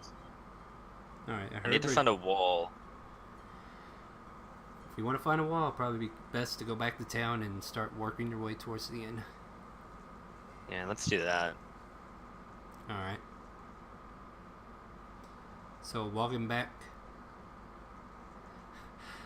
What did I do to piss Bar off? I will remember the offer of coin from that guy at the brewery. Oh, okay, yeah. Yeah, absolutely. But, yeah, you guys start making your way back into town. You still see a little bit of traffic as people are still going over the events that just happened. It was supposed to be a peaceful event. I know, right? What happened? Where is she? And just random gibberish like that's being muttered across the crowd in no hushed tone and sorts. Just, these are just bits and pieces you're catching as you're making your way. You get... Are we looking to get all the way to the inn, or do you guys need to make a stop somewhere, or try to do something in town? I mean, I doubt things will be open right now to begin Yeah. with after the. You know, just trying to keep an open field here, so if you guys wanted to do some kind of exploring... Is the Yeah, I Adventurers guess. Guild open? I'm sorry, is what? The Adventurers Guild. You can go and investigate it if you like. Yeah, I'd like to do that. See if any new missions have been added. Just need to find a empty alleyway. You want to go back to the one where that sprightly gnome was? Oh man. I mean, it's If right she there. leaves but... me alone. Let's see. I What do you want to do? need to carve an eye into the wall. Alright, so let me get a stealth check from you. Yep. This is a fat 5. Guess I'll do the same since I'm with him. Haha. You beat me by 1, you mofo. So you're etching away at this eye shape, right?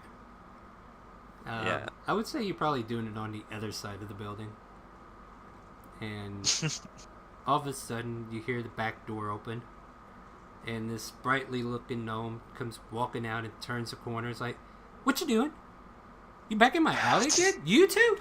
Hey, when are you guys going to come by and buy some stuff? What are you doing anyway? I see some nice looking markings up against the wall. Is that an eye? That looks kind of like an eye shape. What are you doing exactly? I just can't quite figure it out. And she just starts to Yeah. wind up. Please, Desir, talk to this small thing. So, Have I ever caught any of your guys' name? By the way, my name is Spriggett. I run this shop. Would you like to come in and try to buy something? I mean, I can open up. It's barely 7 o'clock. I could probably put another hour into it if you need anything like holy water or rations or any kind of supplies for a trip. You know, I'm your girl. I'm the one you want to see. How about I come stop by tomorrow morning and I slap my hands together. Right after I'm done with this wall here, I'm gonna go head to bed, gonna get a good night's sleep, come by first thing in the morning before I head out on an adventure, and I'll pick up some supplies from you. Oh, that sounds really good. Roll that persuasion or deception. Yeah.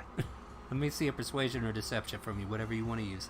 What's higher? That's why I said it's up to you. Because you might technically come back and see her. You never know. Yeah, I might come by. Oh, wow, nice. She goes, great! I look forward to seeing you first thing in the morning. By the way, what's your name? Dread Knight. Dread Knight. You know what? I saw Dread Knight as one of the competing people down there at the fight pit. Too bad that's not happening tonight. I would have put some money down if I knew you were going to be there and that was who you were. Is that who you are? I got a fair share of some action. Don't worry about it. Oh, well, if you're still participating in the fight pit, well, maybe I'll put some money towards you and see if you win. How about that? You come by tomorrow morning and we'll get you squared away with the best gear that you can ever find. And she kind of leaves you alone. Yeah, okay, cool, thank God. I just finished etching that shit in the wall and want to get the hell out of there. So, yeah, Spriggy, what is it with that girl? What's with you scratching on her wall? I mean, I give you every chance to avoid her, but your stealth check sucked. But, This armor, man. Yeah, so you guys are etching away while the rest of your crew, Fernberg at least, right? Anybody else going with him to the Adventuring Guild? I'll go. Alright, everybody who's going, let me know. I'd follow I'm Bar. gonna stick with Bridget to the end. Bridget and Aria and Justin are going to the end. Alright. So, yeah, Fernberg, Gideon, and Bar, you walk into the Adventurers Guild, and you see kind of like a hushed tone at first, but then people are kind of like, I can't believe those bastards. And we let them into our guild, no less. We might need to start being more scrutiny in our methods and letting people in. Yeah, but they didn't seem like they were going to cause any harm. Is this going to come back and bite us in the ass? No, it shouldn't. You know, there's just this random talk going between a couple of the clerks that are kind of running the place, or at least keeping it somewhat open for people to come in and have a seat. You don't see any new jobs. The piece of paper that was up for the previous job is still being held away. You do see the clerk who was involved with it having these heated discussions with whoever's listening to him. I want to walk up to him.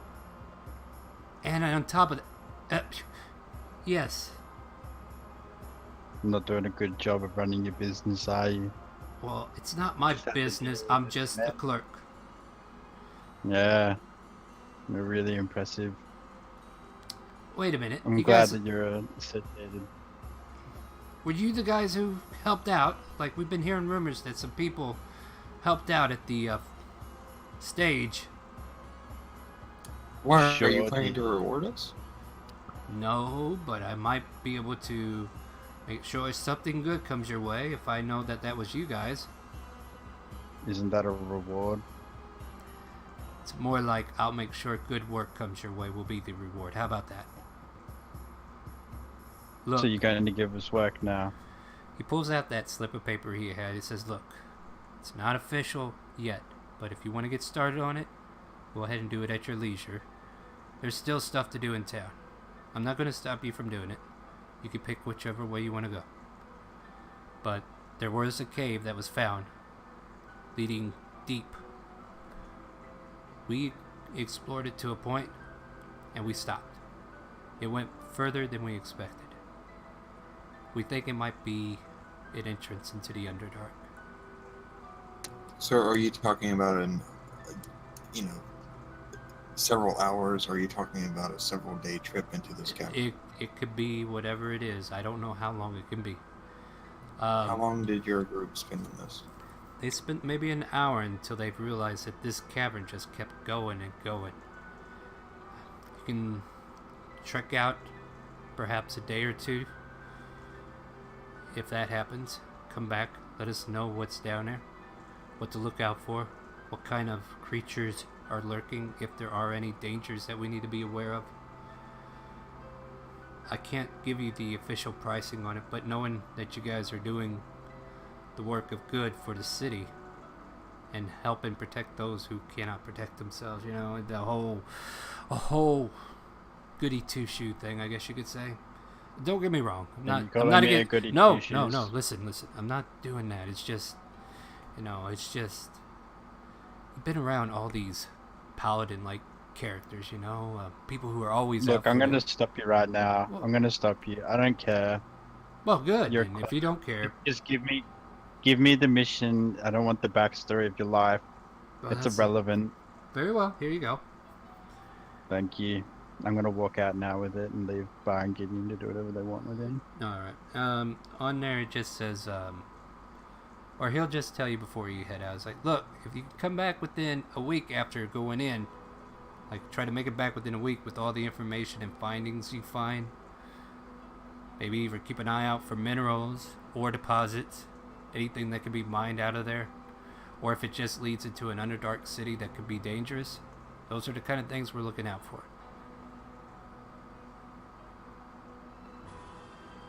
Yeah. Righto. And how much does this job pay? I can definitely guarantee that everything that's been done, you could probably at least bring 1,000 gold in. And depending upon your findings, there might be further reward. Just kind of varies. We'll have to examine that whenever the time comes.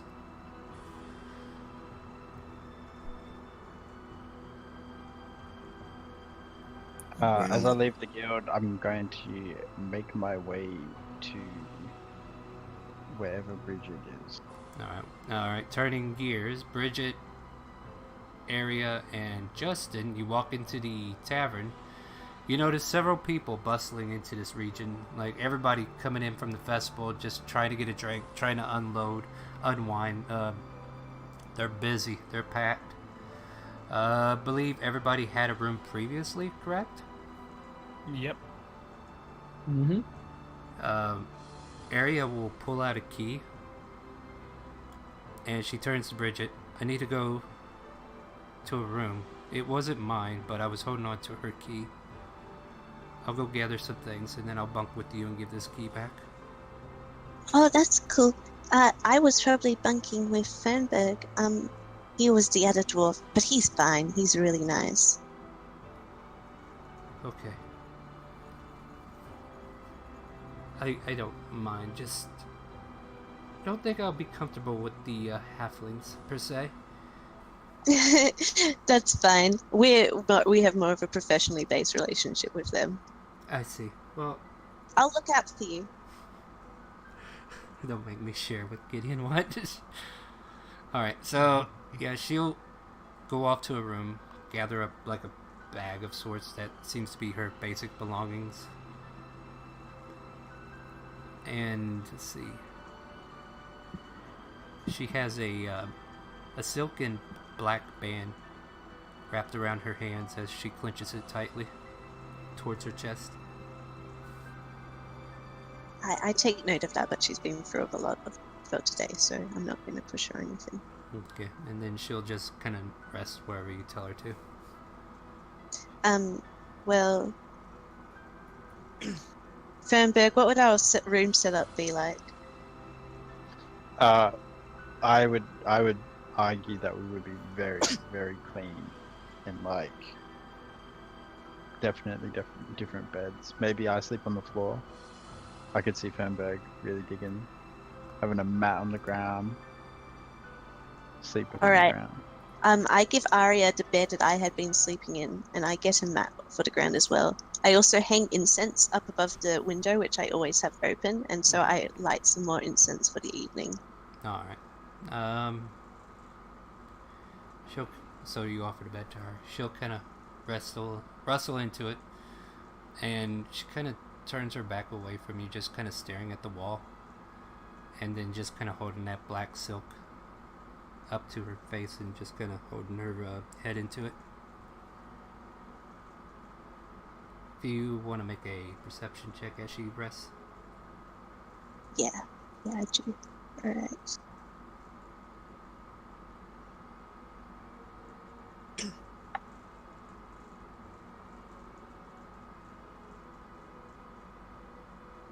Sorry, No, you're fine. touchpad man. Yeah, and that little bitty screen. You kind of hear her crying a little bit, and she kind of feels like she can break down a little bit easier. Yeah, And you I'll hear, say, well, you hear her say, like, Denny, why? And then, like, mutters of love and just small sniffles at that point. I'll just say, good night, Arya. It's a new day tomorrow. She kind of does a huff and nods in her pillow and just kind of... and eventually sleep will find her. Your party kind of reunites back at the tavern. Vernberg, Gideon, and Bar, you all come back to the tavern. Tazir and Marcus, where are you at? Are you still out in the streets? bro, where are we at? You guys were out Yeah, in the Marcus, streets where a are we minute. at? You guys just got done finished making that eye, so what are we doing now? I guess we'll be on our way to the tavern, I suppose. Alright, yeah, nothing really catches your eye. Are you looking to find anything in the open, or are you just gonna head back to the tavern? I'll be trying to make sure that Jeffrey or whatever his name is isn't following us. Alright, then make a perception check for that.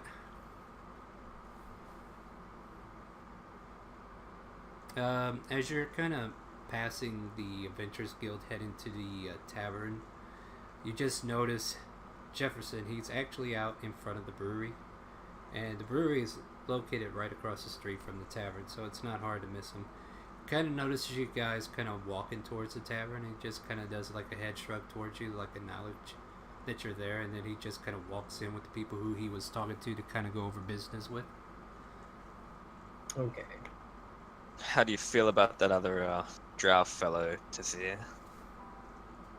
I mean, the same way I feel about most drow, I guess.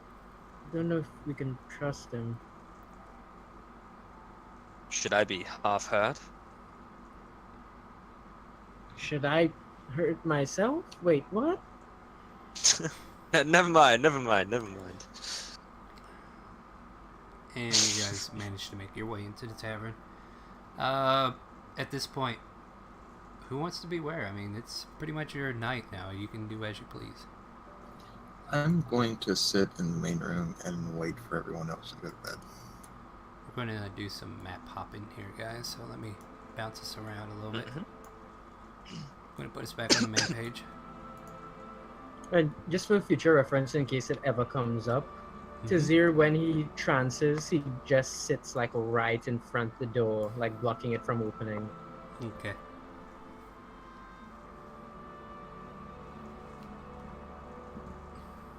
Yeah, so you guys are all... It's like 7:30, 8 o'clock. The beer is buzzing, the drinks are being had. There's actually a bard trying to play on the stage. They don't seem that well. They're just like doing some folk song and it's just coming out all wrong. Barmaids are staying busy though, just filling up glasses, and everybody's just trying to unwind from the events that just happened earlier. Anything you guys want to do? Gideon's hungry. I don't know All right, barmaid will come We got over and much of a lunch. yeah, barmaid will come over and ask you what you want to eat, get you some drinks. They have like a meat pie sort of deal, like Boy, shepherd's pie. like a shepherd's pie? Yeah, absolutely. I can get something like that for you.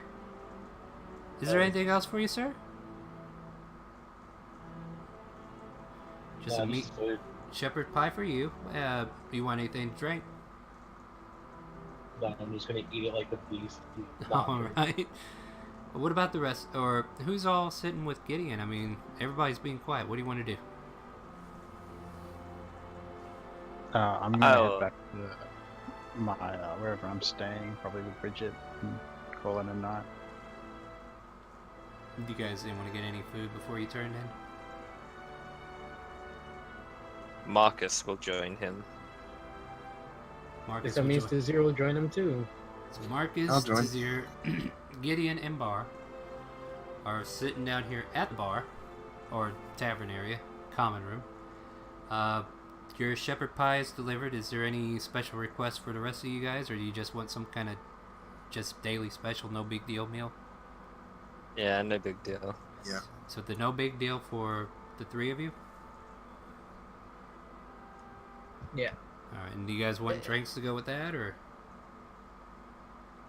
Regular Yeah, water. I'll have a mad sip of whatever.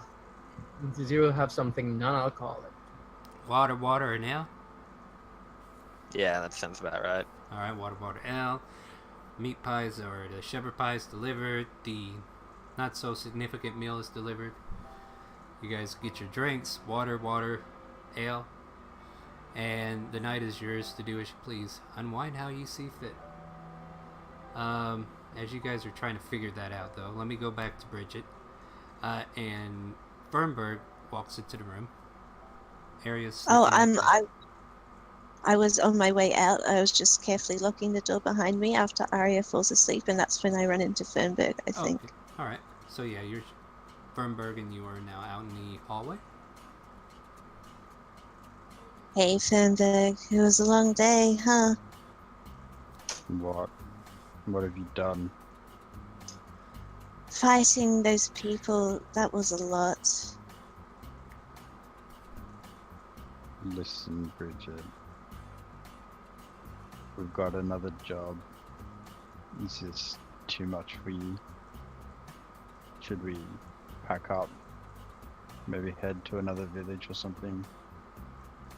I feel like we have a responsibility to this girl for now. Until What we girl? Arya. Who is that? Oh, I unlock the door and I open it and I show him the girl that I brought back to our room. Yeah, the And orange give him haired my girl bed too. is just kind of curled up there with a black silk in her hand. But how old is this girl? Oh, she's an adult. She looks like 20, 21. She's a human.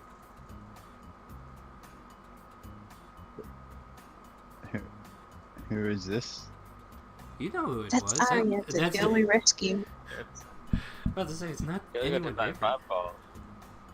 Yeah, she's the one that got hit by the fireball. Yeah, I know. Okay, I just No. wanted to make sure I knew you knew. So, there we go. Alright, now I know. You see. I quietly shut the door again and I say, she has nowhere to go for now, as far as I can tell. If we can get a message to the woman that she knows, then we can reunite them. Do you want me to do it, or We should try to. I mean, let's talk about it with her in the morning, don't you think? is she injured, or? Oh, we looked after her. For now, she just needs some rest.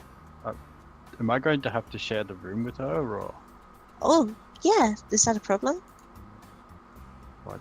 I don't know her. Like, do you know her? Like, Well, dangerous, she needs Bridget. help. Maybe it is dangerous. I mean, do you really think so? She's just a person who needs help, in my opinion. okay.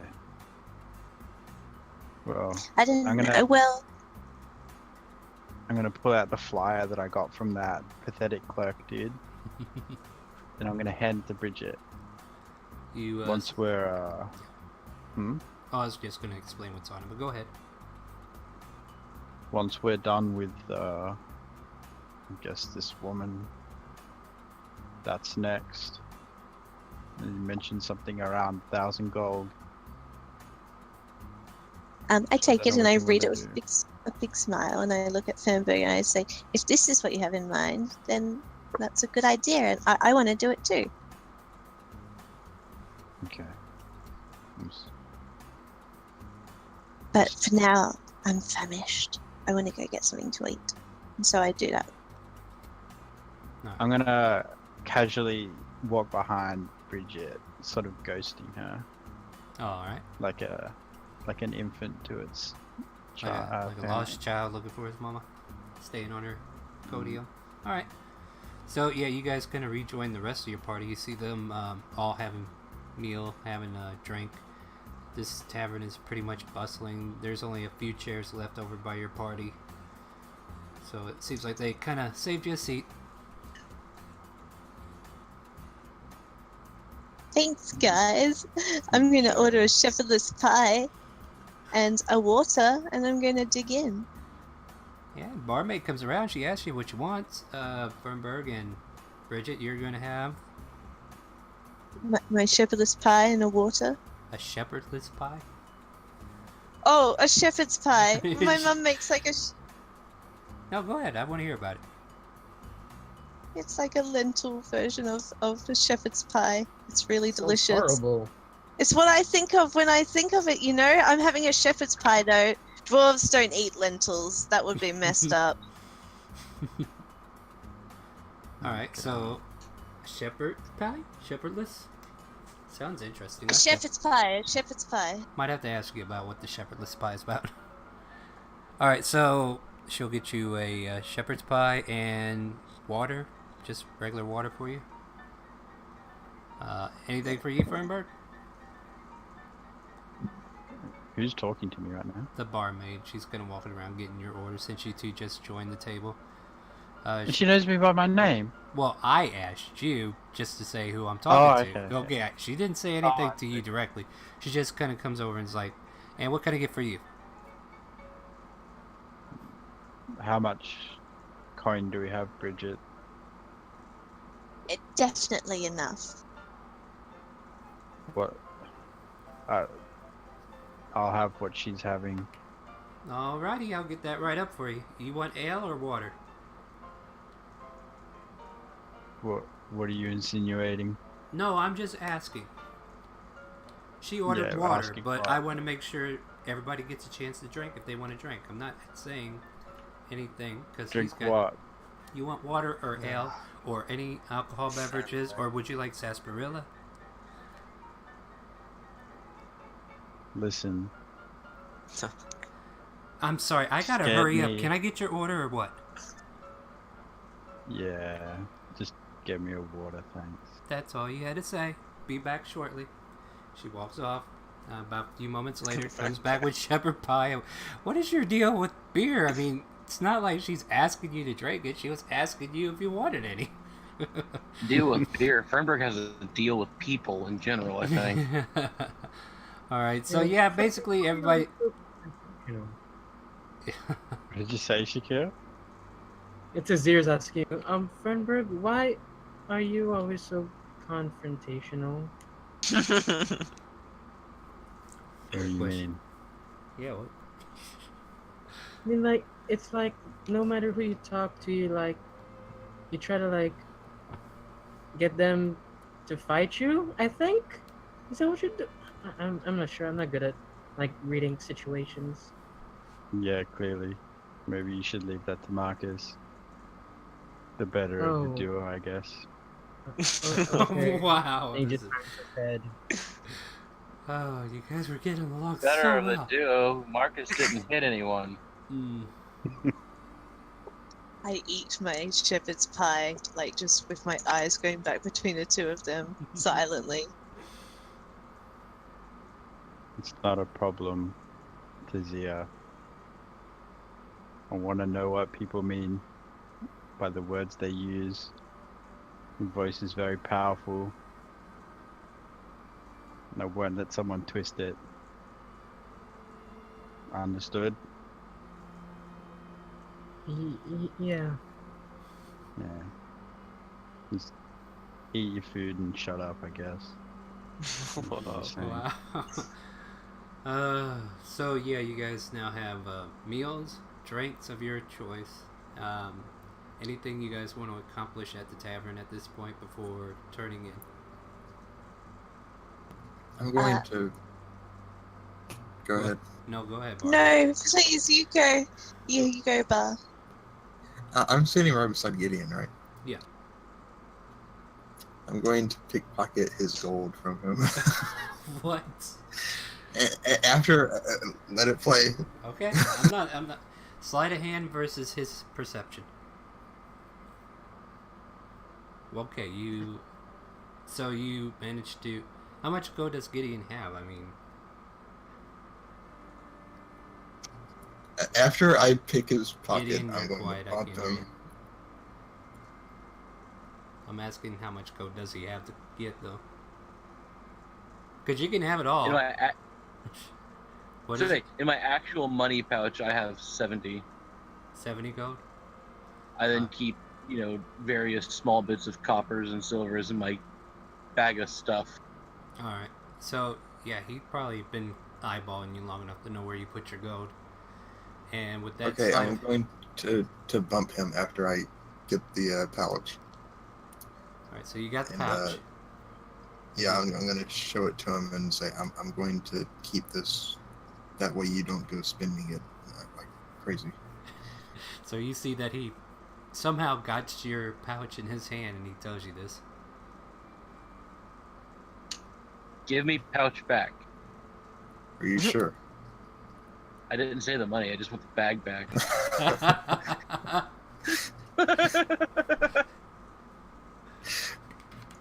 Okay, do you want what's in the bag? Just want the bag. Okay, I will empty the bag into my bag and give him the bag back. Oh, all right. So you get a pouch. You get his money. How much was that? 70? 70, yeah. Okay. Anything else you guys want to do? Not until I'm back Bridget in my was- room. Wait, Bridget, did you want to do something? I can save it for another time. All right. So who was that? Marcus. Oh, I just want to do something like before a long rest. That's all. Yeah. What would you like to do? Like when we're back in our rooms. I mean. All right. All right. So before we all turn in, I'll just ask one more time. Anybody have any business they want to conclude, like out in the open? Not until after everyone goes to bed. Okay. No, don't I think- think that's what everyone wants to do. Right? Everyone wants to do some sneaky little shit. All right. Let it So happen. so everybody starts to turn into your rooms. Who wants to start? Ted or Marcus, you wanted to do something, so let's go. Yeah, I don't mind start. Okay, so I'm going to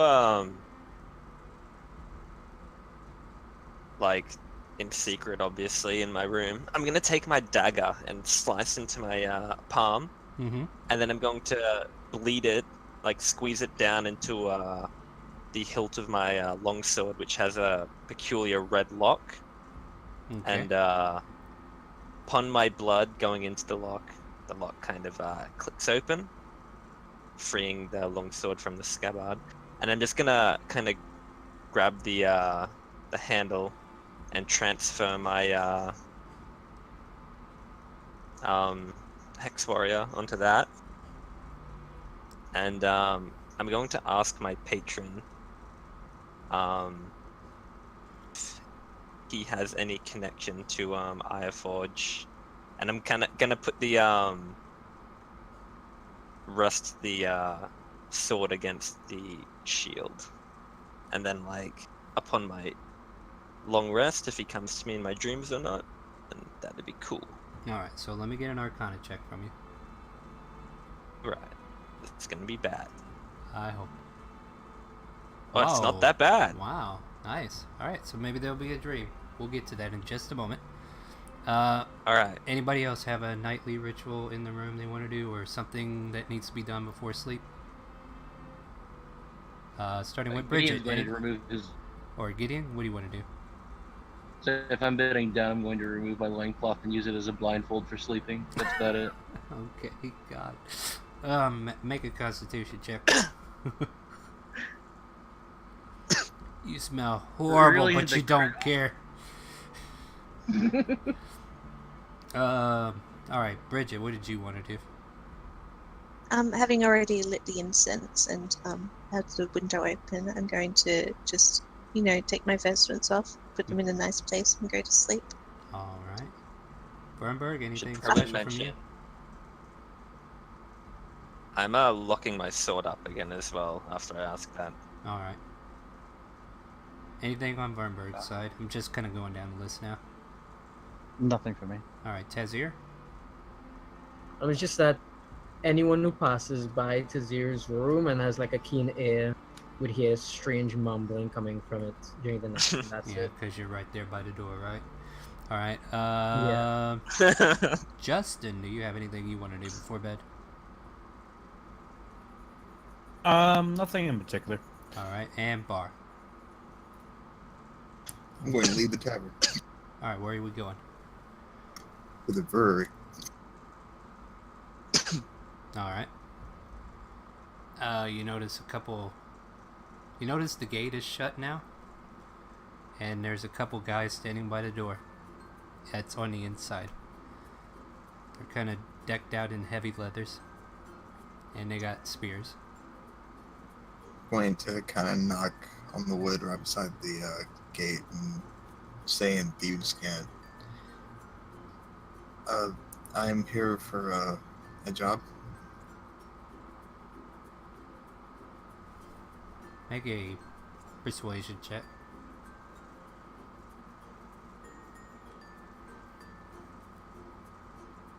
One of them kind of comes over, and in thieves' cant continues the conversation. Who's asking? Jeffrey, or do I know the guy's name? And I honestly forgot his name. Well, I would say no, because he was basically telling himself to Tazir, and you probably weren't paying close enough attention. Well, I heard talk of a point, and he was saying a job was at the brewery. I got told that there would be a job that could earn some coin here. Might be best to check back in the morning when the boss is ready for people to come visit.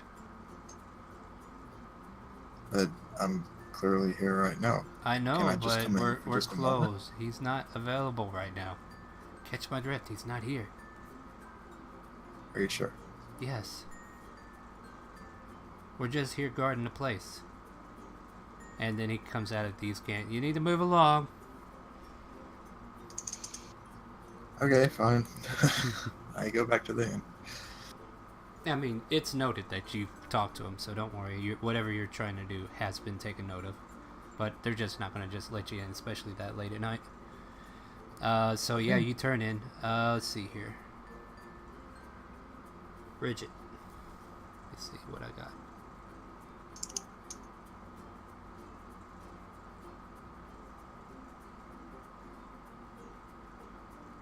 You start to have this dream, and you find yourself in a black empty space.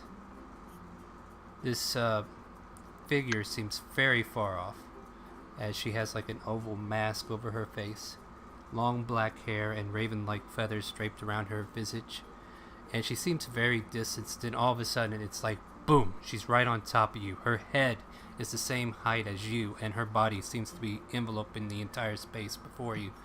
And she just simply says to you, I am not worshipped in this plane, however, you are my light in this world, and eyes to see those who do not honor the natural death.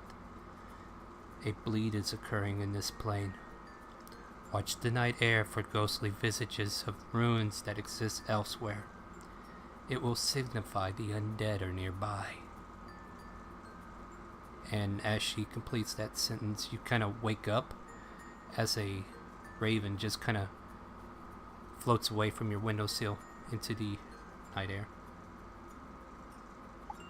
I settle back down, but I feel like very strong, like conviction that I will do so. Now, let's see here. Just kind of switch the music around a little bit. Marcus. You kind of get the sound of your patron. It's like you're in a dark room, however, his voice is just kind of echoing all over. You kind of get the scent of like mage ingredients that you would commonly use in like potion breweries or whatnot. Kind of lends to that kind of scent. This eye just kind of appears and it stares at you for a moment. It's not like a beholder's eye or anything. It's very angular, very sharp in like the edges, and it looks upon you and just kind of lets you know it's like balance. It had to be. And what was your question previously that you wanted answered? Oh, if he had any connection to Ironforge, because Okay, I'm just that's like right. comparing the eye that I followed to the like eye of. Well, Yeah, that's on whenever the I shield. said I on the shield, the I is actually the letter. It looks like the letter I. Oh, Yeah, right. No, okay. no, that's fine. I'm so sorry. I should have told you that. But Oh no, it's fine. yeah, it's like a flaming eye, not like the eye. But yeah, he kind of let you know that I have no need of these beings that are beyond their own comprehension. The balance is ordered, and that's why she was Wait. taken. The dark path must never be walked by those who seek it.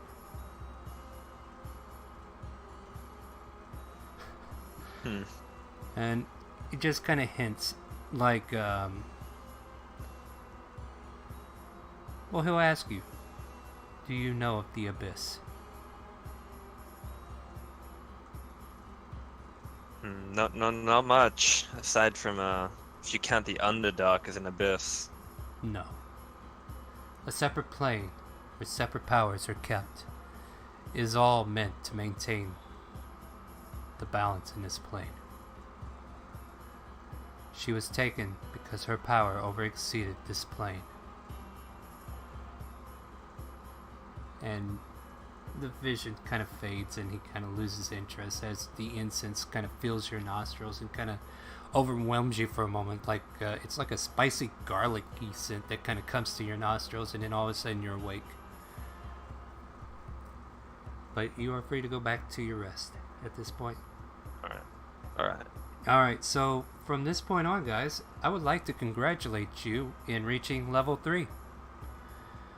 You will now be able to go ahead and level up. I will ask if anybody wants to roll HP. I need to know who wants to do it and who doesn't. I will never, Never? I will never. Never roll HP. Who are my gamblers? You know you got me. Alright, let me see your gamble, bro. You go what, D10? Barbarians get a D12. Oh, D12. Yeah, the fighters get a That's D2. mine. Oh, that's not bad. That's better than average, right? About one, I think. Yeah, so 6 plus your con. Gideon? Ouch. Ouch, indeed. This So is a seven. modifier that's average. Alright. So, Justin, are you taking the average? Yep. So those are my gamblers? Nobody else? Nah, from me, man. Alright. So yeah, everybody's going to be level 3. We're going to wind down and start to end this session. However, I would like to offer a little, like, you know how a movie kind of turns to a different scene that the players will never see? I was wanting to know if you would like to see what's going on with Ninny. I, for one, would. I do. Personally, I wouldn't. Alright. Too Just 'cause bad I you are wouldn't. outnumbered. No, Oh no. I changed my answer to No, help too late. Shaquille. Too late. So I want to see it, so even if you change your answer, it's still even. Yeah. I have an idea. No I idea. haven't said anything. No, I wanted to kind of do this. Neither have I. So I mean, I'm the ju- people that don't want to hear it, why don't you just do it like later after the session is completely ended? well, I really want to make this the end note for the session for those who might be watching. So, Nini got taken away, and right now she is currently in shadows. She's in a dark, dark place. This soft swirl of energy just kind of comes to and from, as if sniffing out her essence, trying to figure out where she is. She doesn't seem to be aware of where she's at. She's not seeming to be awake. But then again, you could never tell because she can't open her eyes. The blindfold upon her kind of keeps her blocked from that. This soft, rumbling voice ripples through the air towards her. Do you seek a binding? Do you wish to return to the world you once had? She kind of stirs for a moment, looking around left to right. Who's there? How did you even get here? She just continues to look. All of a sudden, this red figure kind of appears before these long snout. The scales of a dragon appearing before as these sharp red crimson eyes glows and looks at her. I can get you home. It only takes a binding. Bind me to you, and I will return you from whence you came. And that's where we'll end our session. Freaking warlocks, man. Uh, She took like a level. She took like a level in warlock, just a one level dip. Something like that. I'm not going to give it all away, but I did want you to have a little taste of what she's going through right now. And I really hope you all had fun tonight. I think everything that I constructed for tonight to happen happened, and I couldn't be happier. Thank you, DM. It was really fun. I was, Thank you for the thought that you put into like giving us each of our characters like a little bit. Absolutely. That's- That's what I want to do. I want to make sure everybody's having fun. Make sure everybody gets a turn, because there are a lot of us. But at the same time, I want to make sure we get this story built. And even though you've been around these heavy-duty characters, you guys put away those three guys with almost relative ease. After they used up all their magic, you had them. So good job on you guys. Next I week. mean, that chain lightning did some work. Yeah, that chain lightning did some work, and I wanted it to be expressed that she had the ability to wield elements to her will, because wind has an intricate flavor with every element, even light, and she did not walk the path of darkness until at the very end, when she thought someone she dearly cared for has passed because of these transgressions. So that it was a trigger, it was an event, and I couldn't be happier with the way it turned out. So yeah, next week, guys, we will pick up on this. You will either be able to continue with the festival, or we can go ahead and start delving into a dungeon. So I don't know, you can kind of leave your objectives of what you want to do mainly. If you want to get to that fight pit, we can get to that, or we can get right into the nitty gritty and see what's in those caves. So leave me some ideas. I would love to get some more backstory from Bridget and Justin, just to kind of build off some more side stories, because I am starting to thread things out of everybody's bio. So I hope to give you guys more time to shine. We will be back Sunday afternoon with our Timor Kingdom, and this here is our Tynac Kingdom group that just had a wonderful session. So join us again next week. If you want to say goodbye to Twitch, be my guest. Bye. Bye, Twitch. Adios. Bye, guys. Alright. Thanks for watching. Later. Stupid. And this will be in the archives for the rest of our lives. Thanks for watching, everybody. We'll see everybody Sunday afternoon, and then next Wednesday at 7. Once again, Actually, I'll just go ahead and do like a little notice announcement. We're doing like I play Diablo 3, and a few of my friends play Diablo 3. We got 3 people gathered in. I don't know if any of you guys play Diablo 3, but new season starting June 15th. So I was thinking about streaming that session as we start the new season, and maybe even talk about the campaign to where it's at. Maybe invite people who've been watching to kind of come and ask questions, or just a variety stream if you guys want to tune in for that. But yeah, that's my announcement. Other than that, I will see you guys next week. Peace. All right.